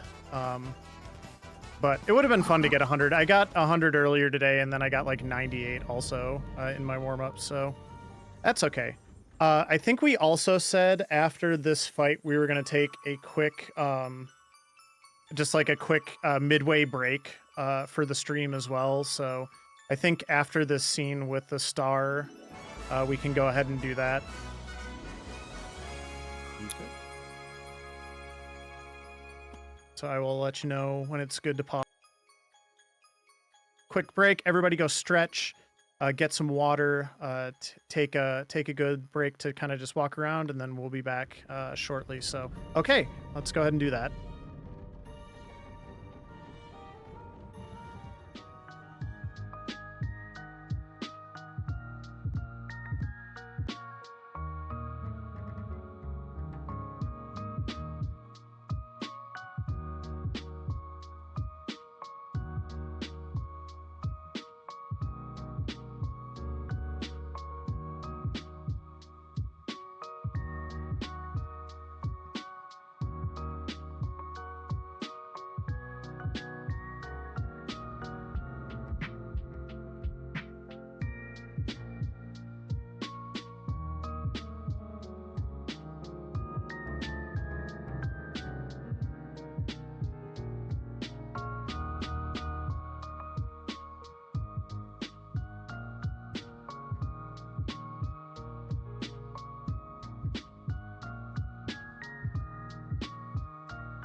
Oh, hello, everybody, and welcome back to the Fastest Furs February showcase. moonblazewolf playing Super Mario RPG Switch Remake. And if those of you who don't know, Team Fastest Furs is a community of furry speedrunners that is welcoming and open to all.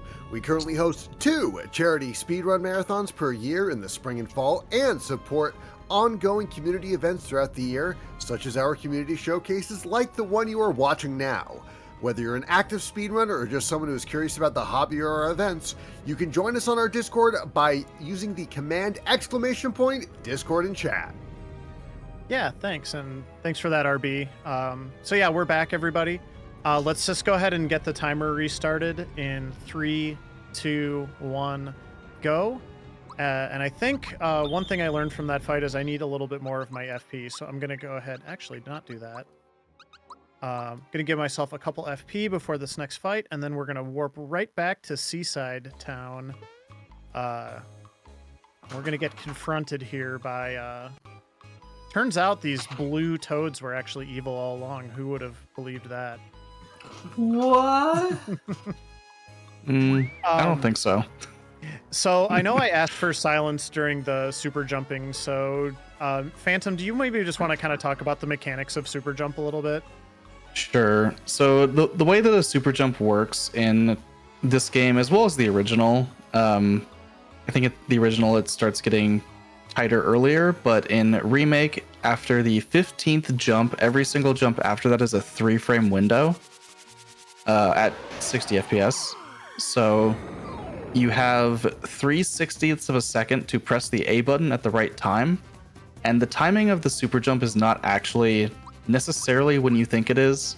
A lot of people use the shadow of Mario on colliding with the enemy as a cue, as opposed to Mario himself.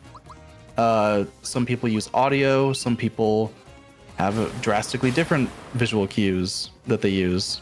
It's very difficult. It starts off being fairly lenient, but after the 15th jump, it has gone down to a 3-frame window. It's pretty similar in that regard to like Power Bounce in Paper Mario, where eventually that does become a 2-frame window, but it starts out at like 8 frames. Just real quick, I want to give a thank you to Zeno for donating 1,000 bits and starting a level 2 hype train. And I want to say thank you to that Coca-Cola for freebieing itself, because that was just really, really nice of it. Yeah, it's pretty straightforward, this fight. Just a lot of Mallow attacks. Shocker is very good, and that's why we wanted Shocker for when we defeated Johnny. I thought that he has less than 50 hit points left. This should kill him. Yeah, I think I'm. Yep. I was playing it a little safe, and I defended with Mario instead of jumping the turn before, but yeah, that fight actually went super well. So we went straight from super jumps to Shocker. Yeah, so Shocker actually is another awkward timing. For me, I kind of just base my Shocker timing on gut feeling. You can do it based on like the start of the flash, but that's pretty hard to react to. I know you can also do it based on Mallow rising out of his pants.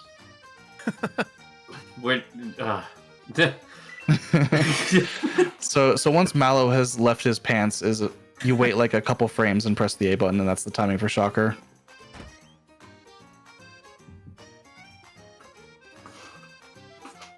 So when Mallow leaves his pants, that's the best time for a Shocker. It is a Shocker moment, that is for sure. But yeah, that Johnny fight is so just to kind of talk a little bit about what happened. So I was going for 100 super jumps in order to be able to get the super suit later. I did not do that, which is okay. I did need to guarantee 30 super jumps so that I can get another accessory called the attack scarf. And I did do that, thankfully. So we'll be able to get to the attack. We'll be able to get the attack scarf when we get to Monstro Town in a little bit here. Yeah, but firstly, we're gonna buy a lot of equipment for Mario. No, The Mario and Gina ones are important enough. Yeah. Then we're gonna talk to Mushroom Boy. Do you want to explain why? He really likes mushrooms, and we're not going to give him any. But we're going to be doing some fights in the next area called Land's End. If you've played this game casually, you know that there's ant enemies in the sand whirlpools called Shoguns. And you're supposed to defeat 4 of them to advance to Bolome Temple. However, if you talk to Mushroom Boy, that sets a flag that the first Shogun has already been defeated, because the Mushroom Boy has first-time dialogue, and I guess that the developers shared his first-time dialogue flag with the first Shogun being defeated. Wow. So we're able to skip that first fight, which is really good because these Shogun fights can be very dependent on freebies from, say, rock candies or fire bombs. And if we don't have the freebies, then we have to punch them multiple times with Mario and Gino. I'm gonna go for a swag strat here. Okay, got it. I thought I wasn't Nice. gonna make it. You can actually run along the side of these donut blocks, which is just completely... I don't know why anyone would do that. That's just totally speedrunners. But yeah, being able to jump over a couple does save a little bit of time, which is nice. So yeah, there's Yep. that first Shogun fight that we don't have to do now because I talked to Mushroom Boy. Yeah, that does change the experience a little bit, but we've already accounted for that far ahead of time. Yeah, so And a firebomb freebie here, again. Let's go. a firebomb plus thunderbolt or a physical attack with splash damage will also kill. I guess we did never mention that splash damage is new, but at this point I feel it's Yeah. pretty obvious.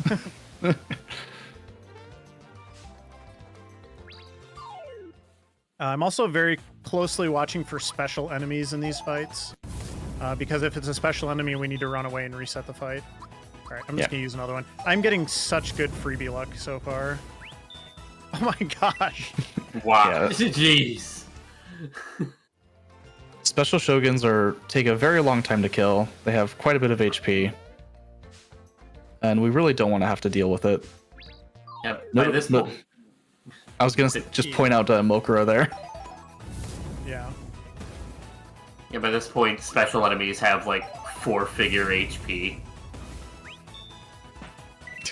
I actually don't know what to do with all these extra fire bombs now. I'll Save probably the- end up not... Yeah, I probably Yeah. just won't use them. End up saving them in case we get a bad Smithy transform. Yeah, there we go. Mokura third in the chat. Say what now? That's funny. Yeah, so we're going to get a lot of kills here with these stars. And I say stars plural because there is a second one that is kind of hidden. Although you get a little bit of a hint that it's there. Yep.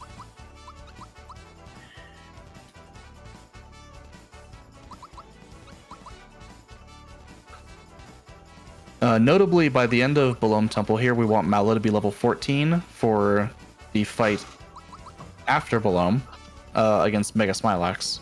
And at level 14, Mallow gets Snowy, which is another very strong magic attack. But first, the bonus star. One funny little thing is that this second star actually gives you a lot less experience per kill. So the way that stars work in this game is every star has a number tied to it. So that for every enemy you kill while that star is active, you get a certain amount of experience. The first star before dropping down here is 11 per kill, and the second one I think is 5. Yep. I already got Snowy, and I actually prefer to use it on Bolome if I have it by now, so... We'll see if I can do a 2-turn Bolome fight if I get good damage rolls. Yeah, and we're also going to be This going is for a jump here. Yeah, this is the room. All right, I'm going to really focus here.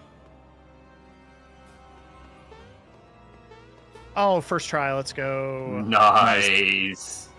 Yeah, that saves spending 50 coins and also hitting every tongue, and also saves time in this room by not having to watch the door rise.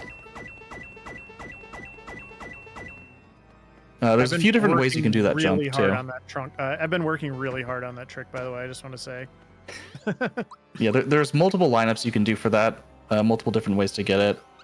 I think the way that Moon just did it is the most common way that people tend to like to do the jump. Yep. And below him there is RNG 50-50 if he will let you fight him or not. And my record is 8 tries. Awful. I think mine's like 5. I think KB is in chat, and I think he said his was 11. Wow. Oh my goodness.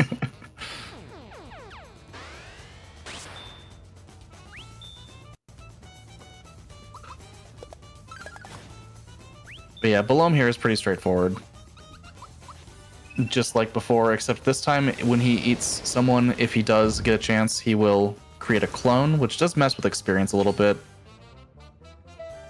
But he probably won't do that unless Lullaby. Yep. Okay. Yep. He will not be cloning anyone. Up now. Famous last words. Yeah, that's fine. That's more than enough damage.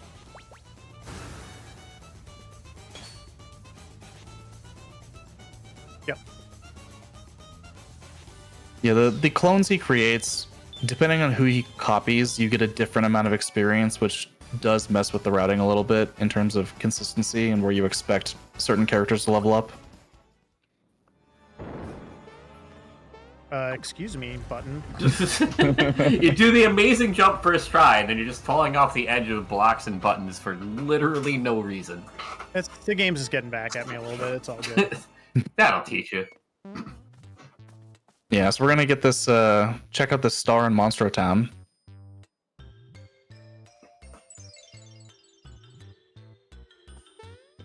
And then be picking up the attack scarf, which the attack scarf can only be equipped to Mario, but it gives him so many stats that he kind of just is really strong. Gets to do a lot on his own. Honestly, I noticed the lack of defense more than anything else with not having the super suit. Keeps you on your toes quite a bit more, but especially in Breezy, it's very doable to finish the run still without too much trouble.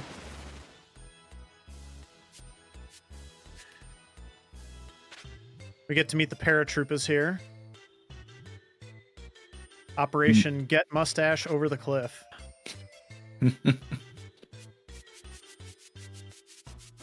You'd think that for something like that, they would have just taken you up the cliff. They're gonna make me work for it a little bit. Can't carry Mario. He's got those powerful legs.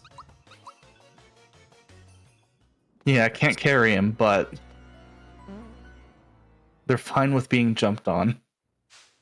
All right, and that is on this screen right here. This is a very fun mini game, but it can be a little frustrating. I will say, I don't know if you've had this happen, Phantom, but I get a lot of lag on this, especially the very first attempt.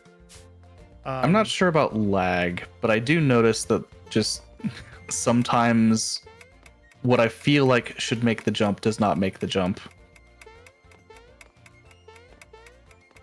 This is looking great, though. I think I Yeah, got that it. should be fine. Yep. I just have to get under 11 seconds. Yep, 10 and a half. Perfect. That gets me the Troopa Medal, which is definitely also worth talking about. Yeah, so the Troopa Medal is a very big speed boost to whoever has it equipped, but at the same time, also gives you an automatic boost to your attack, which is the same as what you do with like a Geno boost. So significantly more damage for whoever has it equipped without having to use Geno boost on top of it. Yep. That bee had it out for you. I know, I was doomed there. Yeah, that first B is a pretty bad one.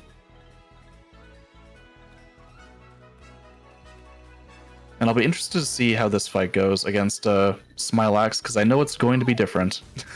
Yeah.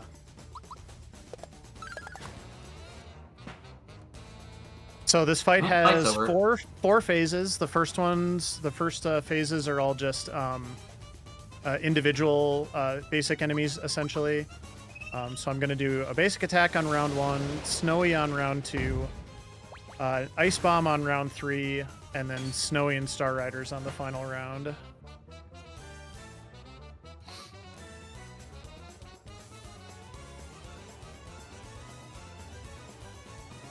I'm going to Geno boost Geno here to give me a little bit of extra damage when it comes time to do the triple tech.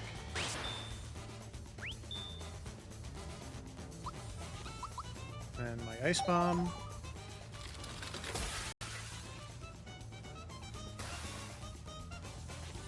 No freebie. What? We got scammed.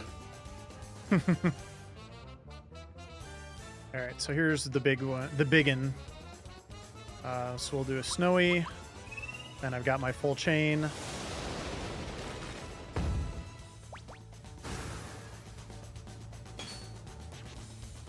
And Star Riders. This should do it, unless I roll low.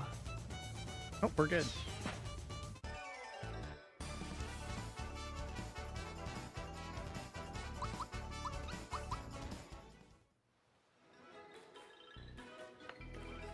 Yeah, and this next segment is very platform heavy, and this is probably some of the like weirdest platforming in the game. Yeah, it's kind of just different than a lot of the platforming because it's vertical. There's one jump in particular that is just absolutely awful, and I'll see how I do with it. I think this is probably one of the only places where the camera perspective like actively makes things harder. Yeah.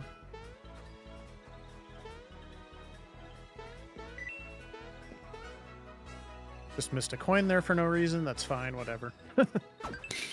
This area is like if you're playing World 7 of Mario Brothers 2, except someone turned, like, you just turned your head to the side the entire time. It's awkward jumps, all vertical. Okay, there we go. That's the hard jump right there. Yeah, that last jump is very weird. But now we get a few minutes of cutscenes. Yep. With our introduction to Valentina. She has a bird on her head. Her head is shaped like Hey Arnold. True. They also scaled back some of her other physics a little bit, I would say, from the SNES version, or just something about them. They made it a little more subtle or something. So She still has a martini glass. there is that. Looks like a margarita to me. It's definitely got a lime in it. We'll see it later, not now, by the way. So interestingly enough, there is a there's a mini game coming up with Dodo. If I had gotten the super suit, I actually would have skipped it because the reward is the feather, and I wouldn't need that. But since I do not have the super suit, I will be doing the Dodo mini game. So y'all get to see one of the two what I consider optional mini games in the run. The other being the booster fight that we decided to do. I love the Dodo minigames so much. It's great. The mini games in this are just so good. They're just very charming and really well thought out. Even if they're easy, I guess, once you kind of get to know what you're doing with them. I was upset when I found out that the little Game Boy game you can purchase, that score counter goes a lot higher than it ought to.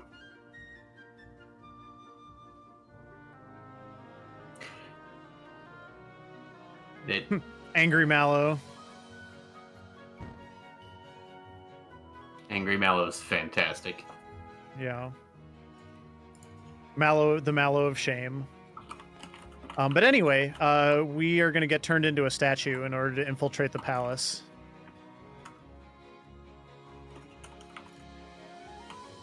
And RB, if you want to announce anything to the chat, we got a good chunk of time here while we're being dragged around as a statue.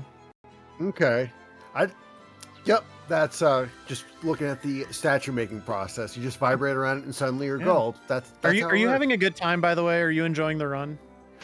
Yeah, I haven't really sat down for a full run of, Super Mario RPG, like sat down and watched it, but it's a fascinating game. And I'm tempted, I'm curious if I should play the Super Nintendo version first just to get used to it before I can really appreciate the Switch version and all the extra stuff it does. Yeah, that's a good question. I don't think you can really go wrong.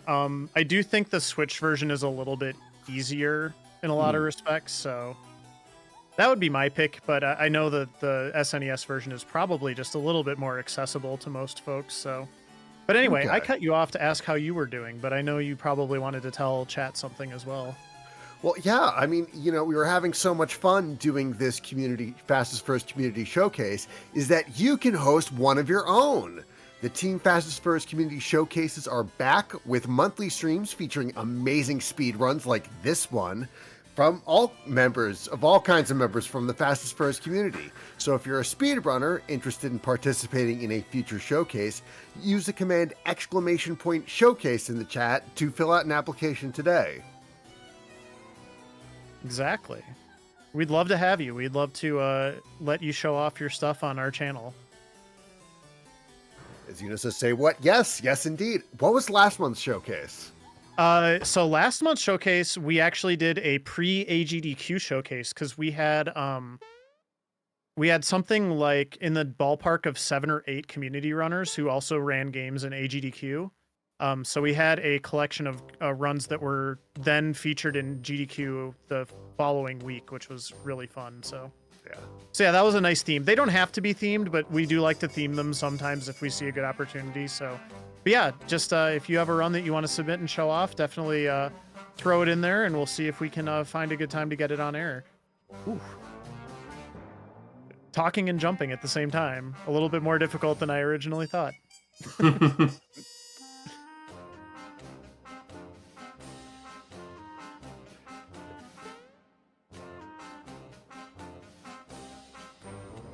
And you can watch previous showcases and just previous runs from every Fastest Furs marathon on our YouTube page. So type in !YouTube and be a subscriber today. Yep, and I will just add to that. We had a little bit of a delay in getting the Sunday runs from Fall Fest up, but those actually got uploaded earlier. They got added to the playlist earlier today. They'd been up for a while, but yeah, basically all of Fall Fest is available now if you missed anything and want to check that out from our marathon a couple months ago. So I mentioned earlier that you can skip the dodo fight if you get the super suit. The main reason you want to do that is to avoid this cutscene right here, which is kind of slow and annoying. So we have to sit through it, but we got the feather, which is a really nice accessory. It gives us a nice speed boost that we'll need for a couple specific fights later on. And now we're back to the action. Yeah, the Nimbus Castle is pretty straightforward for the most part. We have to get a key here real quick, but then we're going to fight big troopas. Yep. I'm grabbing an extra flower jar for safety here too, because I was a little short on FP, so... Yeah, that one's pretty fast to just get from that guy. Yep. Oh, I forgot what room I was going to be in. That was exciting. You ever just forget where you are? Yeah, no, never.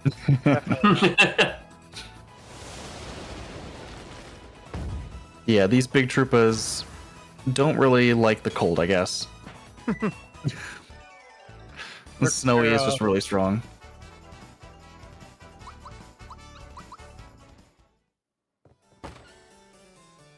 You'd figure with all that like extra padding, they wouldn't mind the cold. They're just sensitive big troopas. What can you say? Speaking of big things, this is Big Eggy. It's my friend Big Eggy.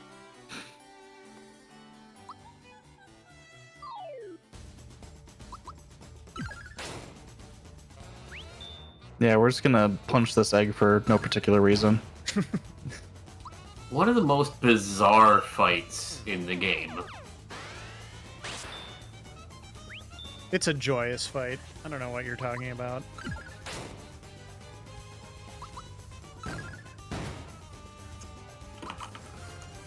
That wasn't a yoke, was it? You were being serious there? It's Birdo.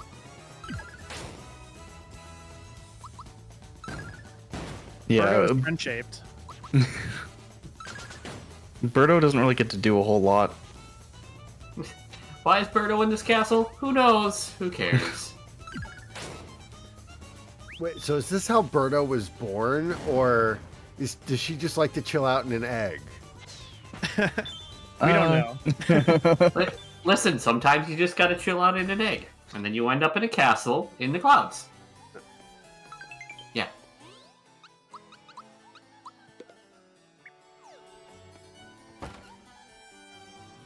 This Always room. go charging into this room and get blown off the platform. Yeah. That fan is I messed that jump up. That's okay. We'll just do it again here. the fan is not particularly There we go. favorable. Yeah. If it blows you off the platform, you have to go back around, and not great. Another quick set of big troopas, and then we get to walk in on Valentina. That's right. And probably the best star in the game. Mm-hmm.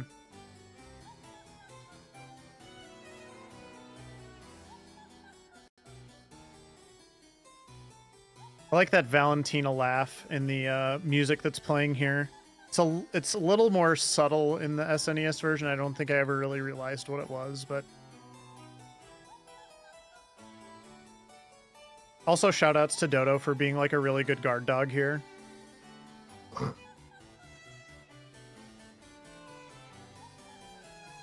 Also, shoutouts to Dodo for his prime method of communication being jabbing you in the skull with that giant beak. Yes. Definitely gets the point across. Important, remember what color the end of Dodo's beak is, because you will be asked about it later. There is a test. It will be on the quiz, yes. I'm not joking. All right. This room is so awkward. The blue birdie on the right tends to not always go the same way.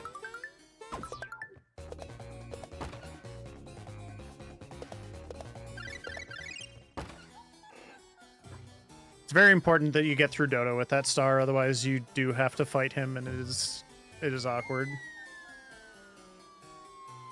All right, so I have to have a really specific setup for this next fight because of how it's scripted. I'm gonna put Mallow in the middle, and I'm actually really glad I have those extra fire bombs now. Now that I'm thinking about that, so we'll go ahead and use that. I need to put the attack scarf back on here, and then I'm going to put the feather on you. XP booster there. And then Mallow is in the middle slot, so I'm good.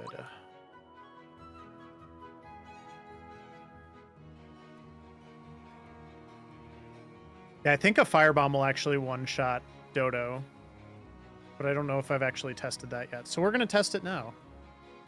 Does he have trooper metal on? Yep. Then it will, yeah. Yeah. I don't usually have an extra firebomb at this point. At least not in my recent run. So this is the luxury right here. You should have about, what, 19 extra right now? If my Yeah, math is something like correct? that.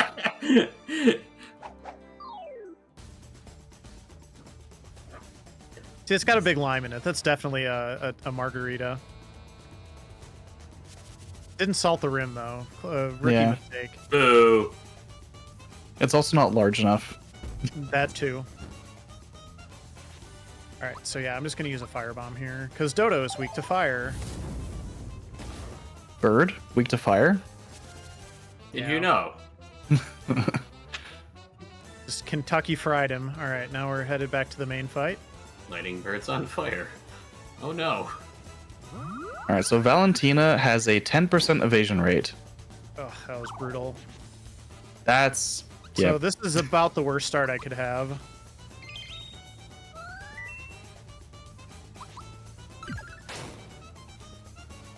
Yeah, light bubble putting both to sleep is very unfortunate. This is about the worst start that I could have. Wow. Wow.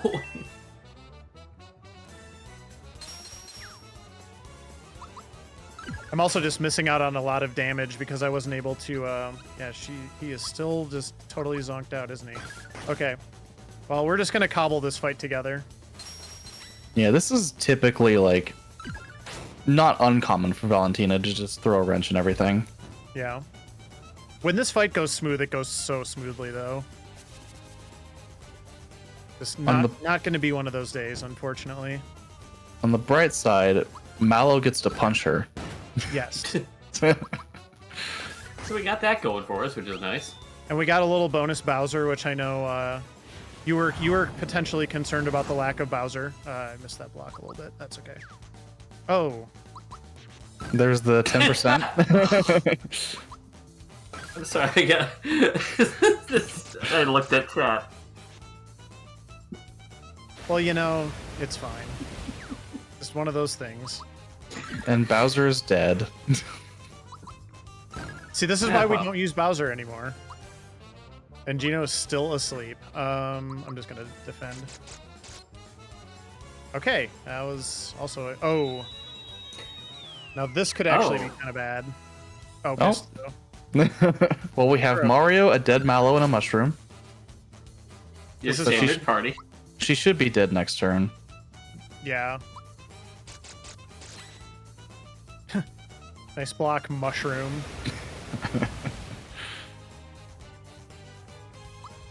Rip. Yeah. This is yeah, we just sometimes you just gotta power through it. I don't know what else to say. Sometimes the game just decides it doesn't want you to do anything fast. Valentina can easily lose you probably a minute if she just decides to. Yeah. Now that being said, I did not help my situation by losing chain, but yeah.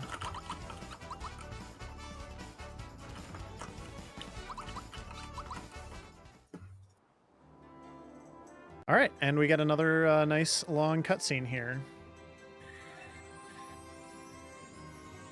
Yeah, all before a long stretch of platforming and 2 very tight boss fights. Yeah, I do kind of appreciate that you get these sort of breathers. As a speedrunner, you know, getting these kinds of little breathers between different difficult sections is actually really nice, so. Yeah, a lot of time to prepare. And now if I was doing no turbo and I had to be mashing this whole time, I would be very unhappy, which is part of the reason why I'm very appreciative that there is a turbo option for doing the speedrun, so.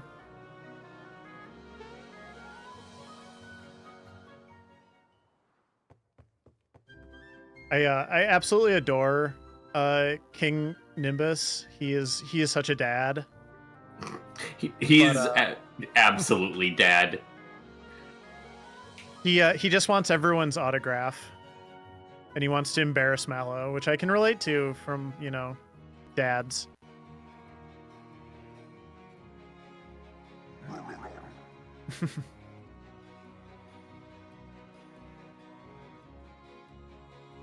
Yeah, we'll be on our way to the volcano here before too long, so we just have to put up with a little bit of awkward family reunion time. That King Nimbus continues to attempt to make even more awkward for as long as possible. I'm actually going to go back to Nimbus Land. Again, the map warping is actually just such a very interesting part of the speedrun, I would say. Because I think as someone who is plugged into the community and like the SNES run beforehand, I think we didn't really know what we were getting ourselves into with the Switch remake. And it turned out that like so much of it was the same, but then it was just a lot of these like kind of little optimizations that we could make. And then from there, it just kind of grew from there into a run that really is actually pretty different from the original in ways other than just like, you know, you don't have the glitches and stuff anymore. So it's really fun that there's like tech for this run that doesn't exist in the SNES version as well. Like that Belome Temple jump I did earlier, so. There's a skip in here that is that one in the original too? Yes. The skip that we're gonna do is kind of Is it just a in tight here? jump. Depends if you consider it a skip. Well, It's just I'm gonna try to do. platforming. There's one cool thing that I try to do, but it doesn't usually go well. So I'll try my best, and then if it goes really well, we'll be like, yeah, that's cool speedrunner stuff that Blaze just did. Oh, that was a terrible. I don't know why I did that. Yeah.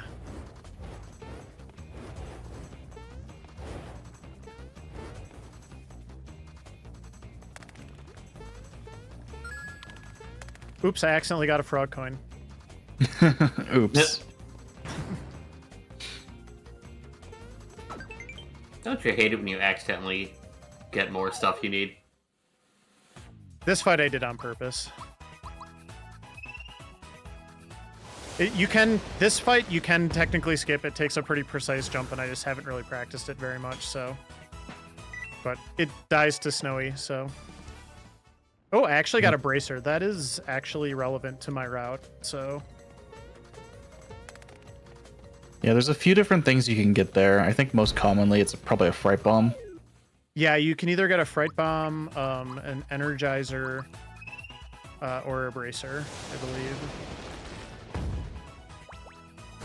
Yeah, that one fight in the previous room, I think you can skip it by running away from an enemy and using that to jump up. Yes, that is true. I did get a fright bomb there. If you remember, you can skip the fright bomb in Lazarus Keep. I actually don't get that fright bomb. Oh, come on.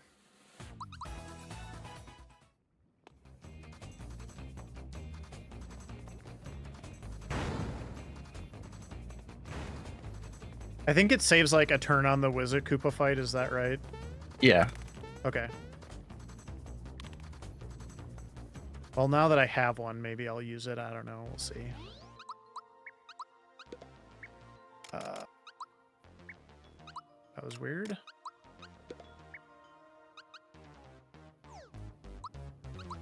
That's what I wanted to do. Okay. Now we are getting ready for the big fight. And the cool... Okay, I'm going to try to do the cool thing here. So close. Darn it. Aw. All right, I'm going to reset the room and try one more time. That looks so cool when you do it. And this room is so annoying otherwise. Ah. All right. All right, I'll just do it slow and boring. Hopefully not embarrass myself. Okay. Yeah, doing the running with the double jumps just looks super cool if you can do it. And it's tough though. Definitely takes some practice. Now we got this guy. Derpy Dragon.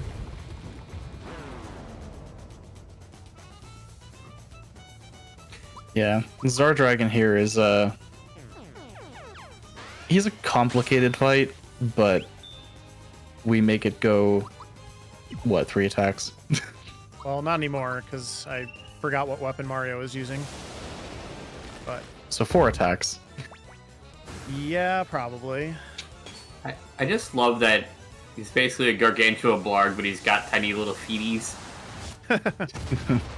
Yes. I am gonna play this safe since I already screwed up, and I have a free Coca-Cola from earlier.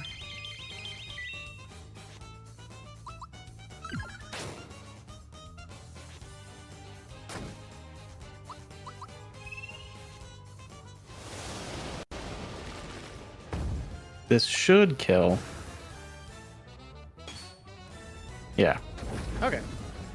I'm not too far off. Normally, it doesn't take 2 snowies to get through it if you have full chain, so I'm a little bit behind schedule, but at least I'm feeling safe about the fight now. Yeah, it is worth noting that Zardragon / Zombone can counterattack anything that you do. Doesn't usually do it, but sometimes he can be rude and just counterattack every single attack. Yep. And this is what I was worried about, so now I'm really glad I used the Coca-Cola. Yeah.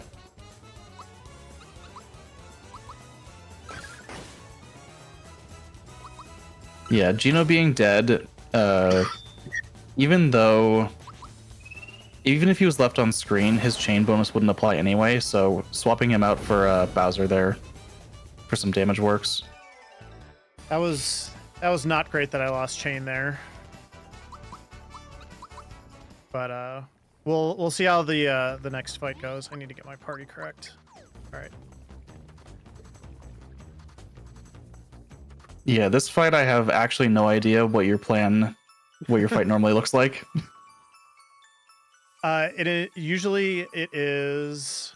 Well, I have a rock candy, so I think the rock candy might be my saving grace for losing chain. But I do Geno Boost, Firebomb, Snowy, and then usually attack. But I'm gonna definitely use that rock candy here.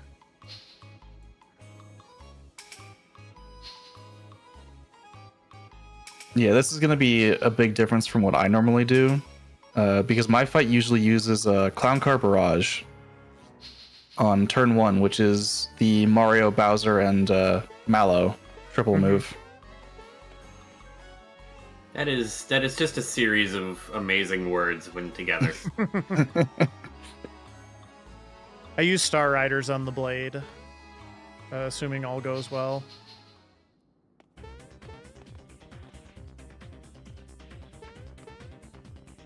Oh, I forgot, yeah. Like, wait, my jump. Not supposed to jump there. Also, the Axum Rangers are just kind of amazing, and I can't believe they're still in this amazing video game like 25 years later or whatever. 30 years later.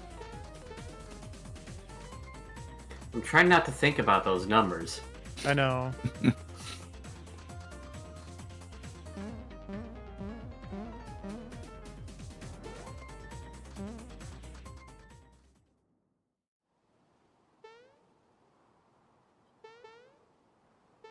This is the second time the blade has been late, by the way, for those keeping track at home. The thing is just very unreliable transportation. See, that's why we take the Royal Bus instead. It's true. Right on time.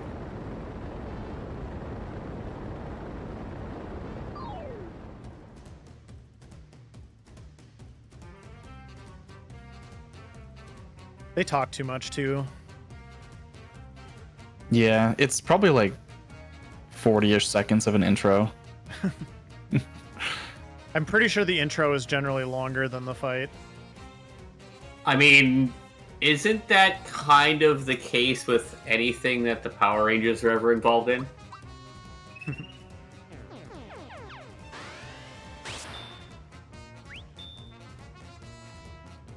Alright, so I'm going to use a Firebomb because that one shot's pink.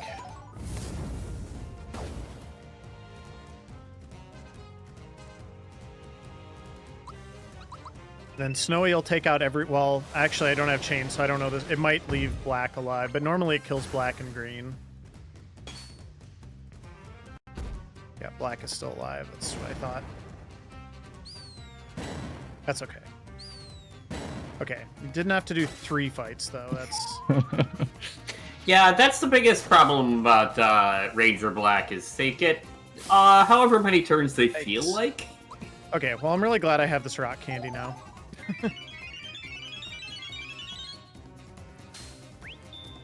Oh, freebie. I'm really glad I have another rock candy now. Has anyone been counting the freebies? Because that's about a lot of them.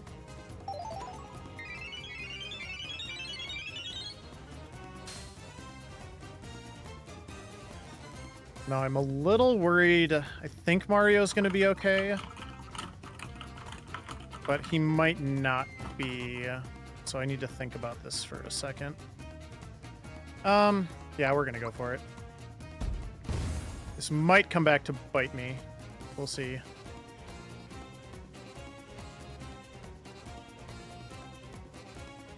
Mario, I believe in you.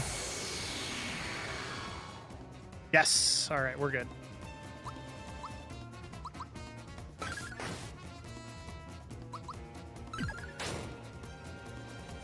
Alright, that's the fight.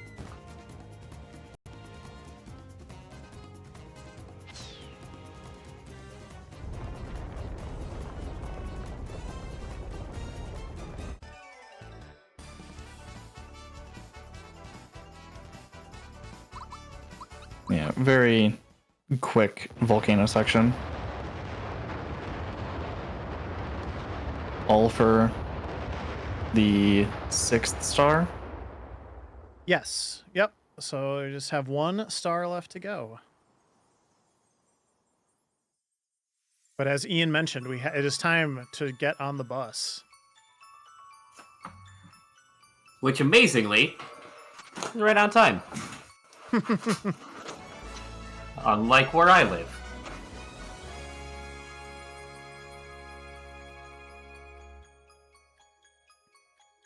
Yeah, I really hope everybody is enjoying the run. I'll just kind of quickly mention it now because we have another big block of cutscenes coming up.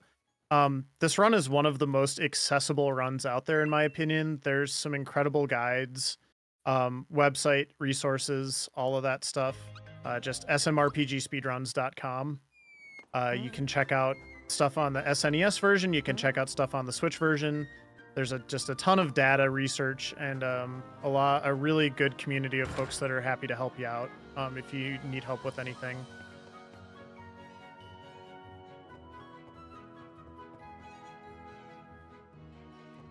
Now I'm gonna jump on this guy's head. He's just so conveniently there. Listen, sometimes a man's head's gotta be a platform. He doesn't seem to mind, I'm gonna be honest. He's never, like, yelled at me or complained that I've jumped on his head.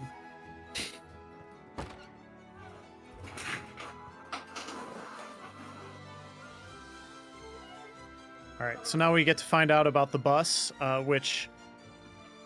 I don't know if this is something people realize, but I realized very, very recently that bus is part of the name of a lot of cloud types. And I got a lot more appreciation for the fact that Nimbusland has a bus. Mhm. It's the Nimbus.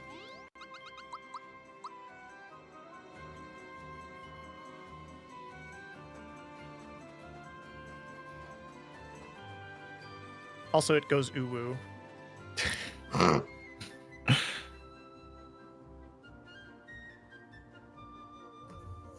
Here it comes. You can listen.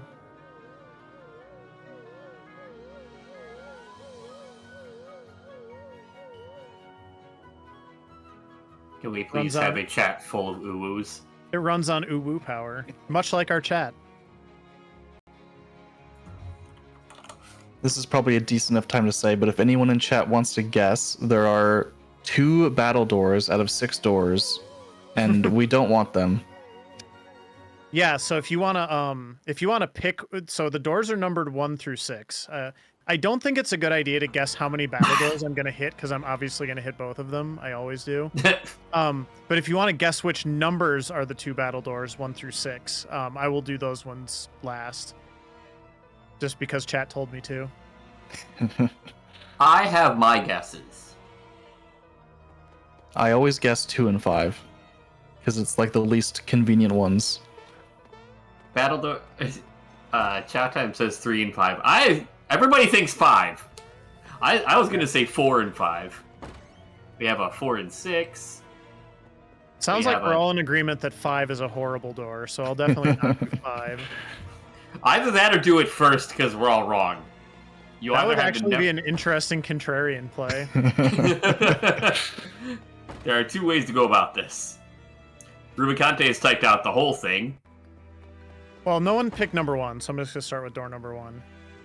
You know, Oh. y'all. Alright, obviously 5 is gonna be the other one. Let's just get these out of the way right now. Wow. Yay! Good job, chat. Good job, chat. Nicely done. Oh no, the quiz. All right. Yay, the quiz. I'm trying not to embarrass myself here. Hope you were paying attention.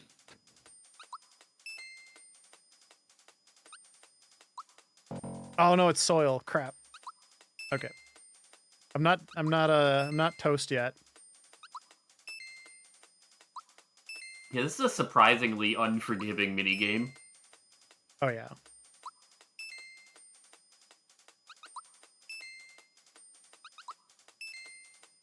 Okay, we got there.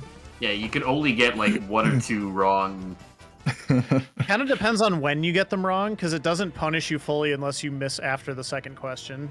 Yeah. Yep. All right. Also, this is incredibly easy and also very frustrating as a speedrunner because it just does not take me this long to count. So this is obviously 14. I'm kidding. 6. D9. I actually dropped an input on one of these recently, and that was embarrassing. 47. The rare one.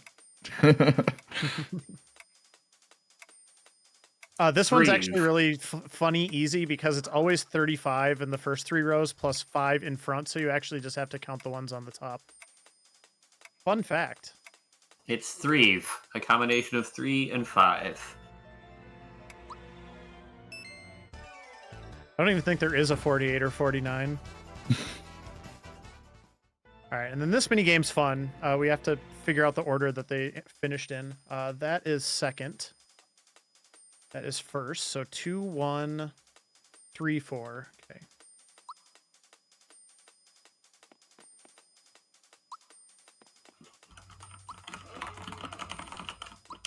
And in a way, this is optimal because number 4 is the one that's right next to Dr. Topper here. I have had 1, 2, 3, 4 from boo to fish. Nice. Oh, hey, a rock candy. Yep. Yeah, we get rock candies, and then there's weapons. Okay, and then this is the coin game. We're getting the 2 puzzle doors out of the way here. All right, 20. Also known as Nim. 17, 16, 15. 12, 11, 10. 6. 4, 3, 2, 1. Enjoy. All right.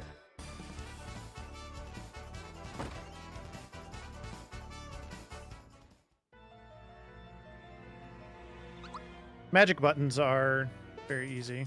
You just have to land on the actual buttons. That's the trick. You actually just have to buttons. Ball And then the solitaire. Ball solitaire. Which I swear the hitboxes on these balls are terrible in the Switch version. They are. They're so bad. Yep. Case in point. Oh, I love this game, Cracker Barrel.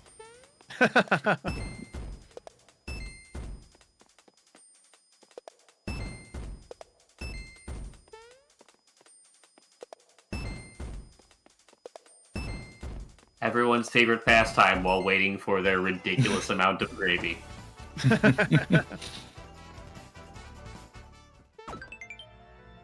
Mention Cracker Barrel, all of a sudden all the Southerners start piping in, or piping up.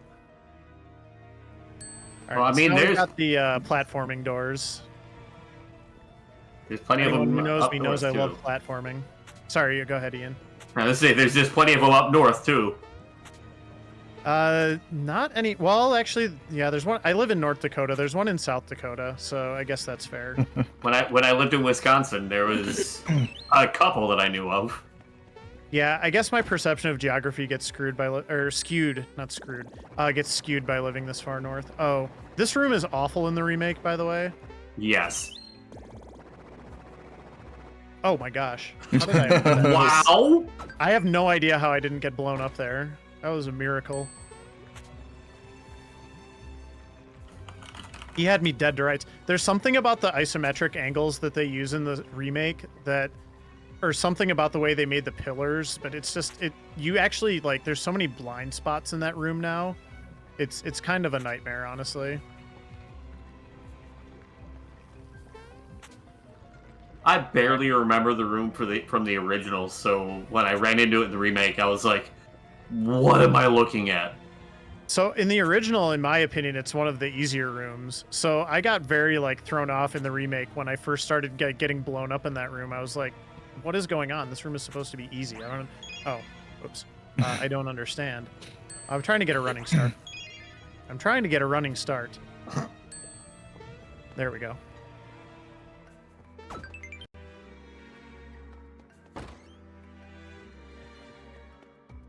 So anyway, Bowser's Keep is really hard. That's what I'm trying to say here.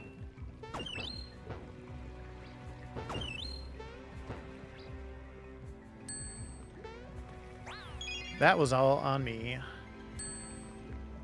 The game took pity on me. It just started me on the platform. And figured you landed close enough to it. Yeah, I got an E for effort. All right. Thankfully, I'm going to probably fail at saying this, but thankfully, in my opinion, this room got a lot easier in the remake. This is like my least favorite room in the SNES version.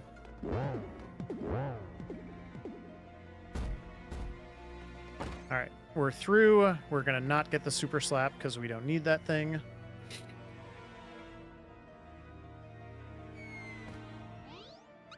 Gonna do some equips here.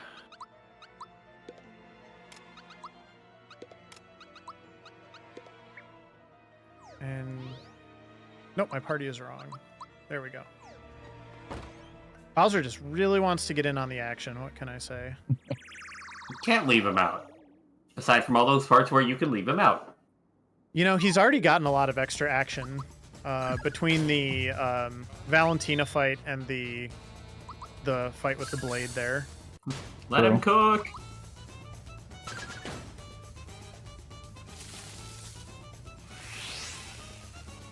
Yeah, this fight's actually really easy on Breezy. 5 or 6 attacks will defeat him, depending on whether or not you have chain.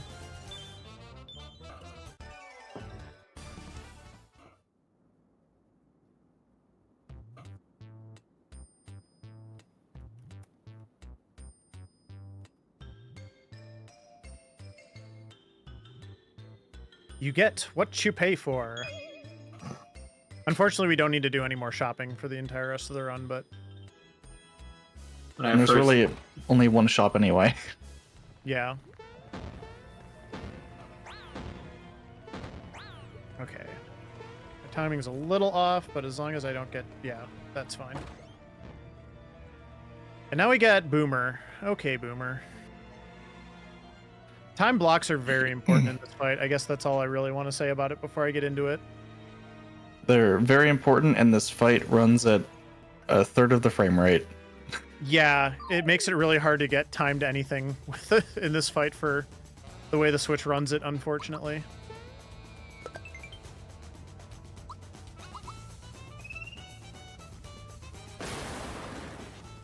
See that shocker.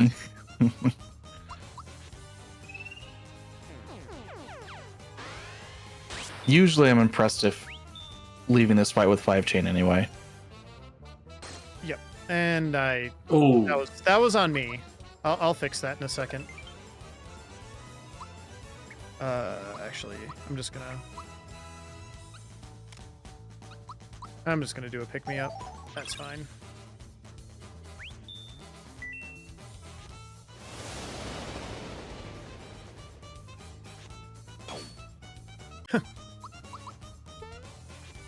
Blizzard, not a problem. Yeah, when Boomer's red, his magic attacks don't really do anything. Yep.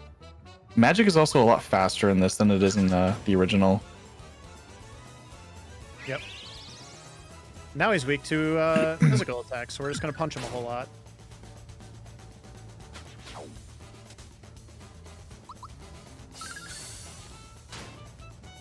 Alright, that is the fight. And now for yeah. now No, for go the frame rate to go back up. Yeah.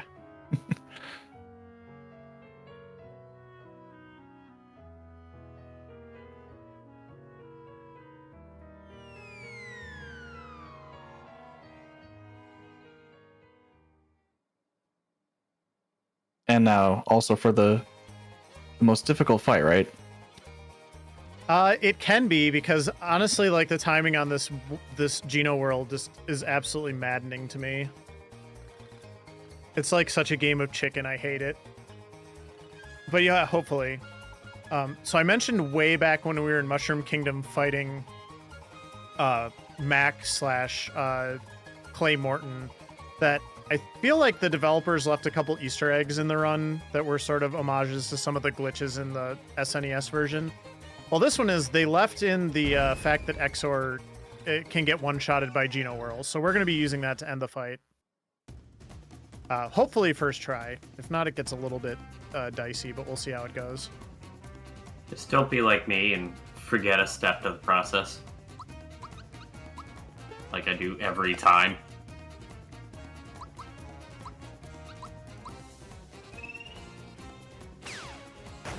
No, it was just a frame early. Alright. Whoa. Alright. Take two. Okay, got it second try. So yeah, deals 9999 damage, which is what Geno Whirl does to basic enemies, but you can do it to Exor too, fun fact.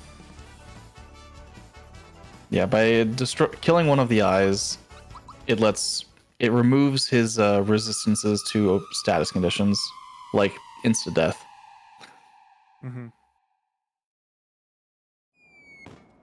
All right, and we really only have two areas left here. We've got the weapon world and the factory. There's a lot of boss fights kind of mixed in here too, though, so this is pretty much nonstop action for the entire rest of the run from here on out. Yeah, there's a lot of different ways you can do some of these boss fights. I mean, you can kind of just make it up almost, but I would never do that. the first one is Countdown, which he's a little awkward. Some of his attacks are kind of strange. Primarily, I guess, Fear Roulette and his physical attack.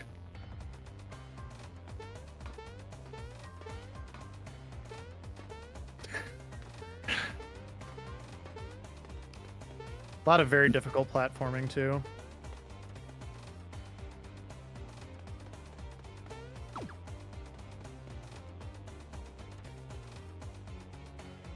I always catch like 5 of those little mushroom dudes.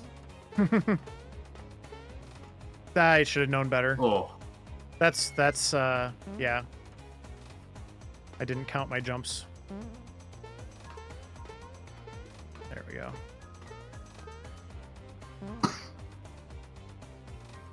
All right, so now we get the countdown fight. Why is there a giant clock here? I don't know. There's some really bizarre fights in this area.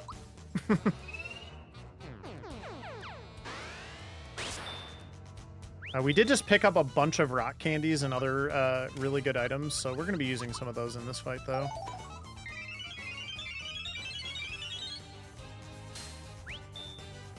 Especially if I keep freebieing them. Yep.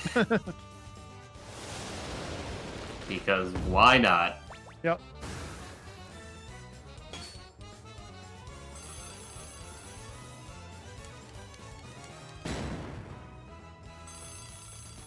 I like that you can block Dark Star in the remake, by the way.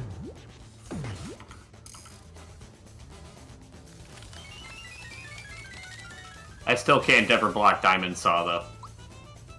That one is one of the worst, for sure.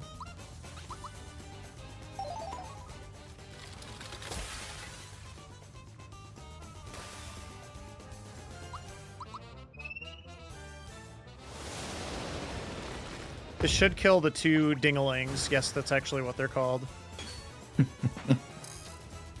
And then he recovered, which is perfect. I can just attack him down here, hopefully. Actually, I'll use a shocker at the end. This should, if I time it, should be good. Yep, got it.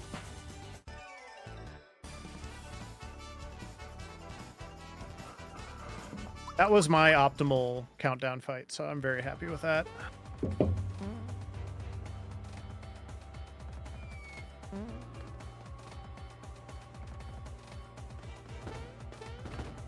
Yeah, now we get a lot of some very tight platforming in these next few rooms.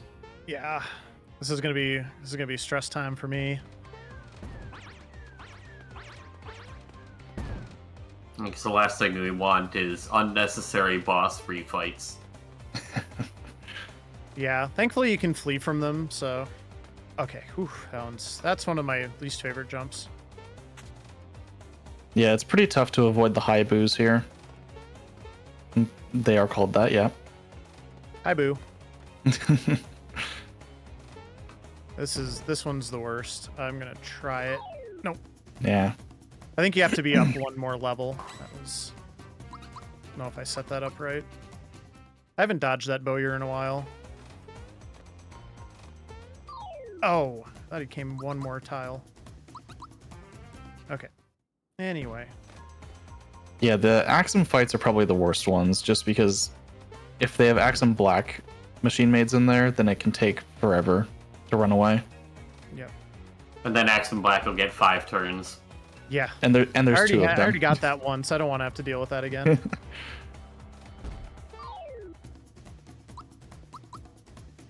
Also worth noting that this Spiritovich can be a special enemy. He wasn't, was he? Oh. No, he's not. Oh. I actually got 3 of those in a row once. It was absolutely awful.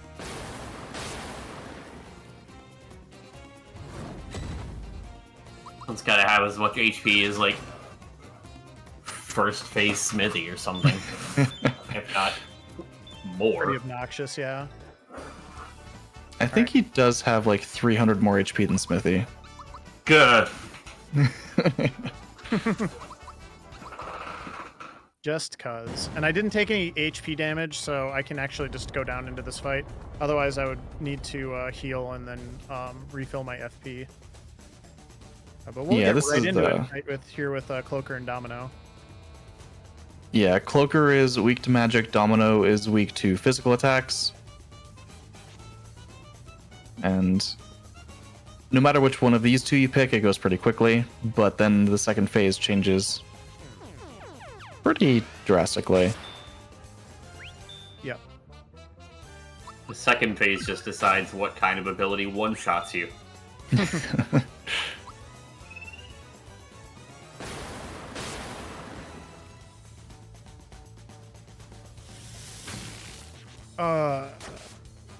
Oh, that's okay. We're gonna have to use another pick-me-up here. I actually don't think that'll slow anything down.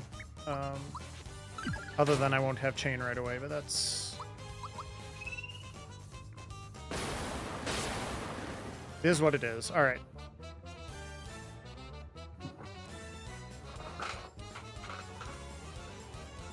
Have I mentioned that having chain is very important? I think you, depending on how you fight the next fight, you do need a 4-chain. Well, I'm just going to use this now because I don't want to accidentally lose it if I lose somebody here. So take a little bit less damage and then just punch it out here. As Ruby has pointed Okay, out. that was one more attack than it would have taken otherwise, so that's fine. That was the Sarth boss fight. Yep. No snacks were harmed in the making of this run. Okay, I didn't need to do anything there. I don't know why I thought I did. Usually something dreadful happens in that fight and I have to like change party members, but that did not happen this time, thankfully.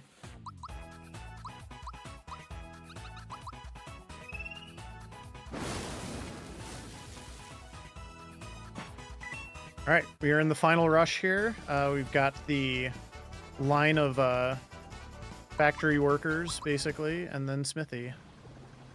Yep, we've got clerk, manager, and director, and chief. And gun yolk. Ah. And machine, yes.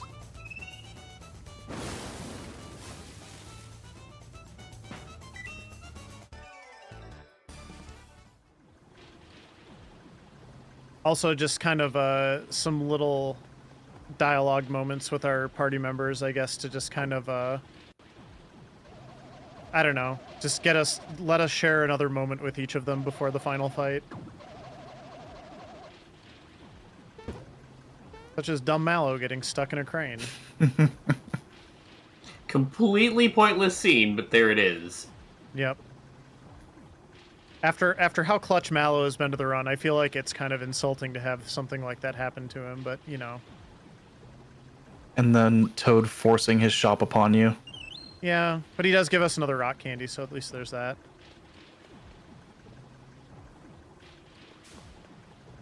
I'm brimming with rock candy.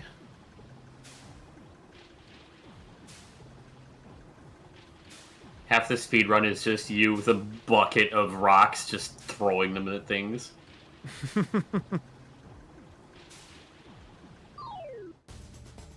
Mario's got powerful legs and the Koopa shells to kick around.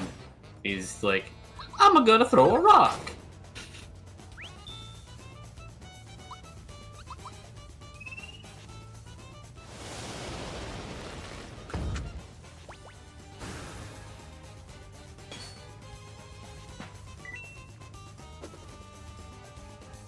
That is unfortunate. I'm gonna use one of the aforementioned rock candies. Because I don't want to go all the way back around to Mallow again. Oh, and I freebied it anyway, so... this has just been the weirdest run that way. I don't know. I love that haiku from Bowser, too. Yeah. Bowser the poet.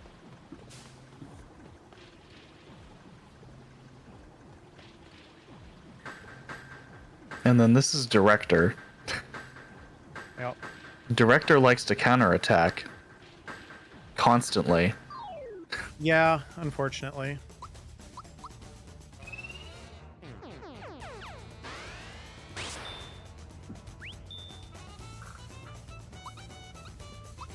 That is not him.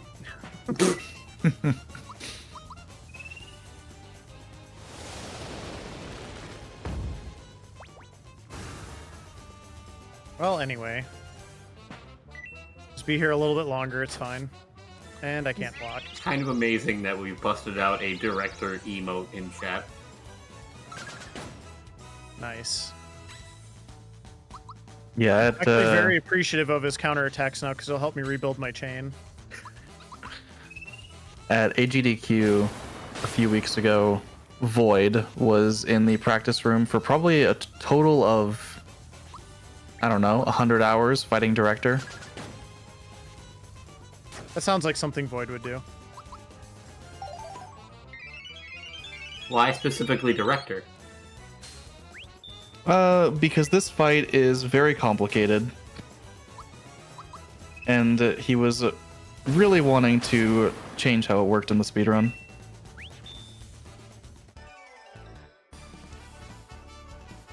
Well, I can't recommend anything that I just did there, to be completely honest, so...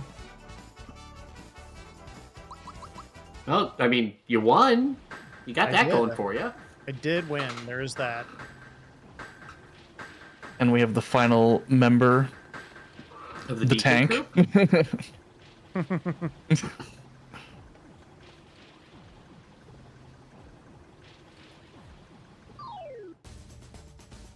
Alright, so Peach fans, this is your moment right here. Also, I'm just going to make a mental note to myself, don't accidentally sleepy time on Smithy, because I totally did that in a run the other day when I was on PB pace, and yeah, don't do that.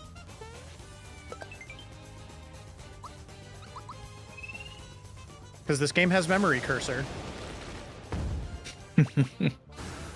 Whoops. Pretty much.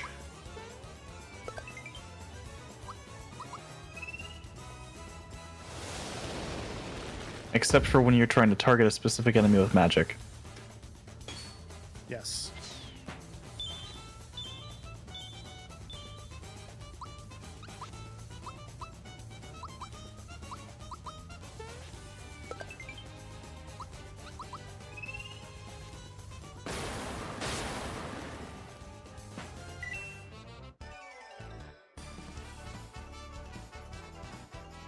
All right, we're up to the final fight.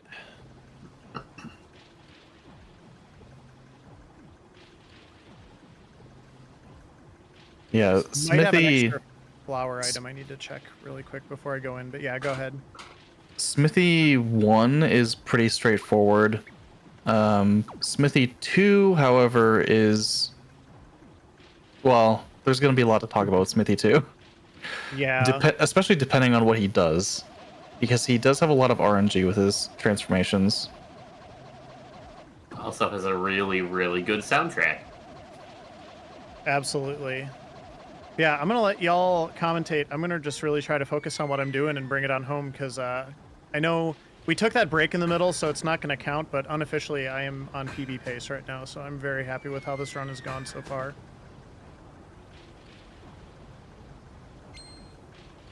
Yeah, Smithy 1 here, he's going to start off with the sledge every single time, which does a lot of damage to the party. Kind of a hilarious move, too.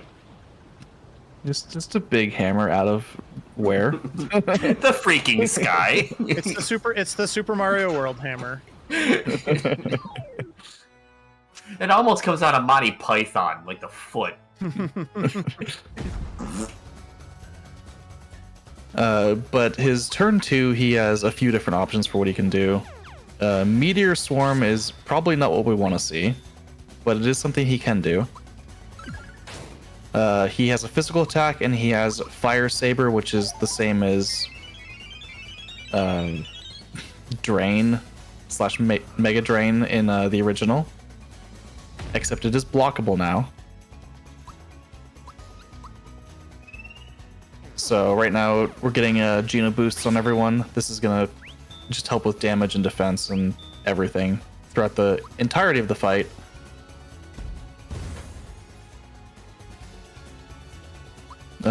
On Breezy here, Smithy 1 has 1800 HP instead of 2000.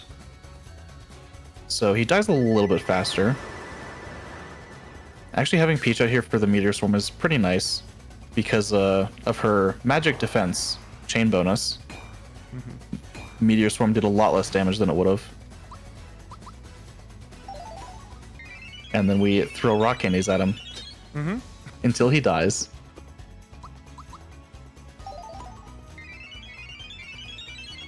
Smithy 2, however, which is what we're going to be seeing fairly shortly. So he starts out in what's called unformed state, where he's not going to do anything until we've gone through a full turn. So let's say, I believe the turn, like Peach hasn't, did you switch into Peach on that last turn? Actually, I forget. Nope, it was, Peach will go first. Okay. So you should get 4 attacks here between the party before he transforms into Tankhead. I think I normally get 3, but we'll see. Yeah. That was my optimal Smithy 1 also, so that was really good.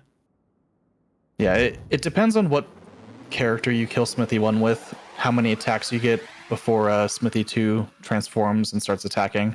It can be anywhere from 3 to 5.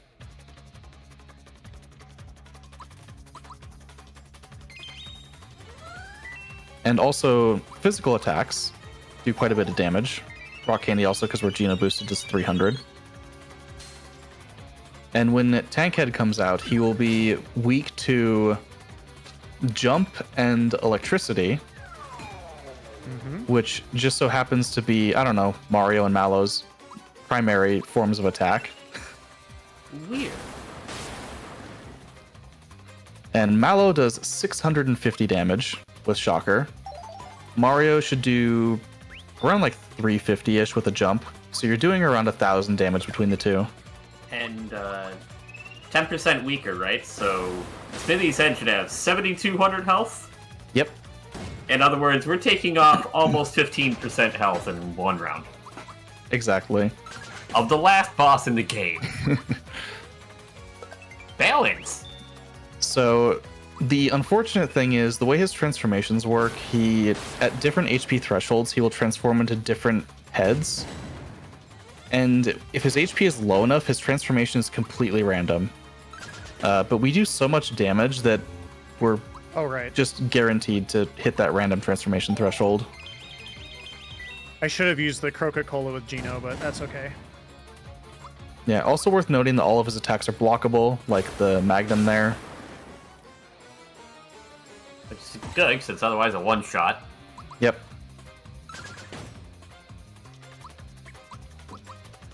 He can also just decide not to attack, or not to transform, which I'm totally cool with if he wants to This do is that. fine. Yep. No transformation means this fight is very fast.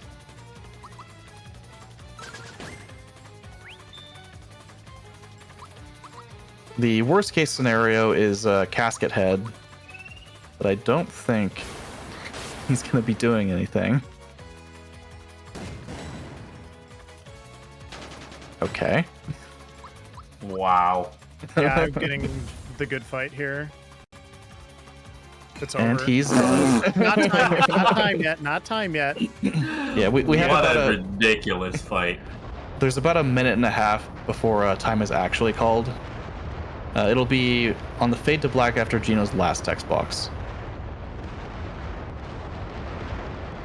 I like that was finishing that good. up with triple tech. Yeah. No, I mean, overall, I'm really happy with this run. I'm really glad I got to show this off for everybody. It's a game that I love very, very much, and I will freely admit I'm not the best runner at it, but I've worked really hard at it, and I hope that people still are able to enjoy it and just enjoy this game because it's such a good game. It's such a good vibe. So. And thank you so much, Phantom and Ian and RB for being here as well. So, No problem. Yeah. Thanks for having me. yeah, no problem. This is the run I wanted to have before FWA submissions closed. Dang it! No, it's all good. No, this was a good run, and I got to do some cool stuff. So that's great. So. Time is going to be coming up in a few seconds here. It's on the fade to black after Gino's last text box, so we'll call it out here.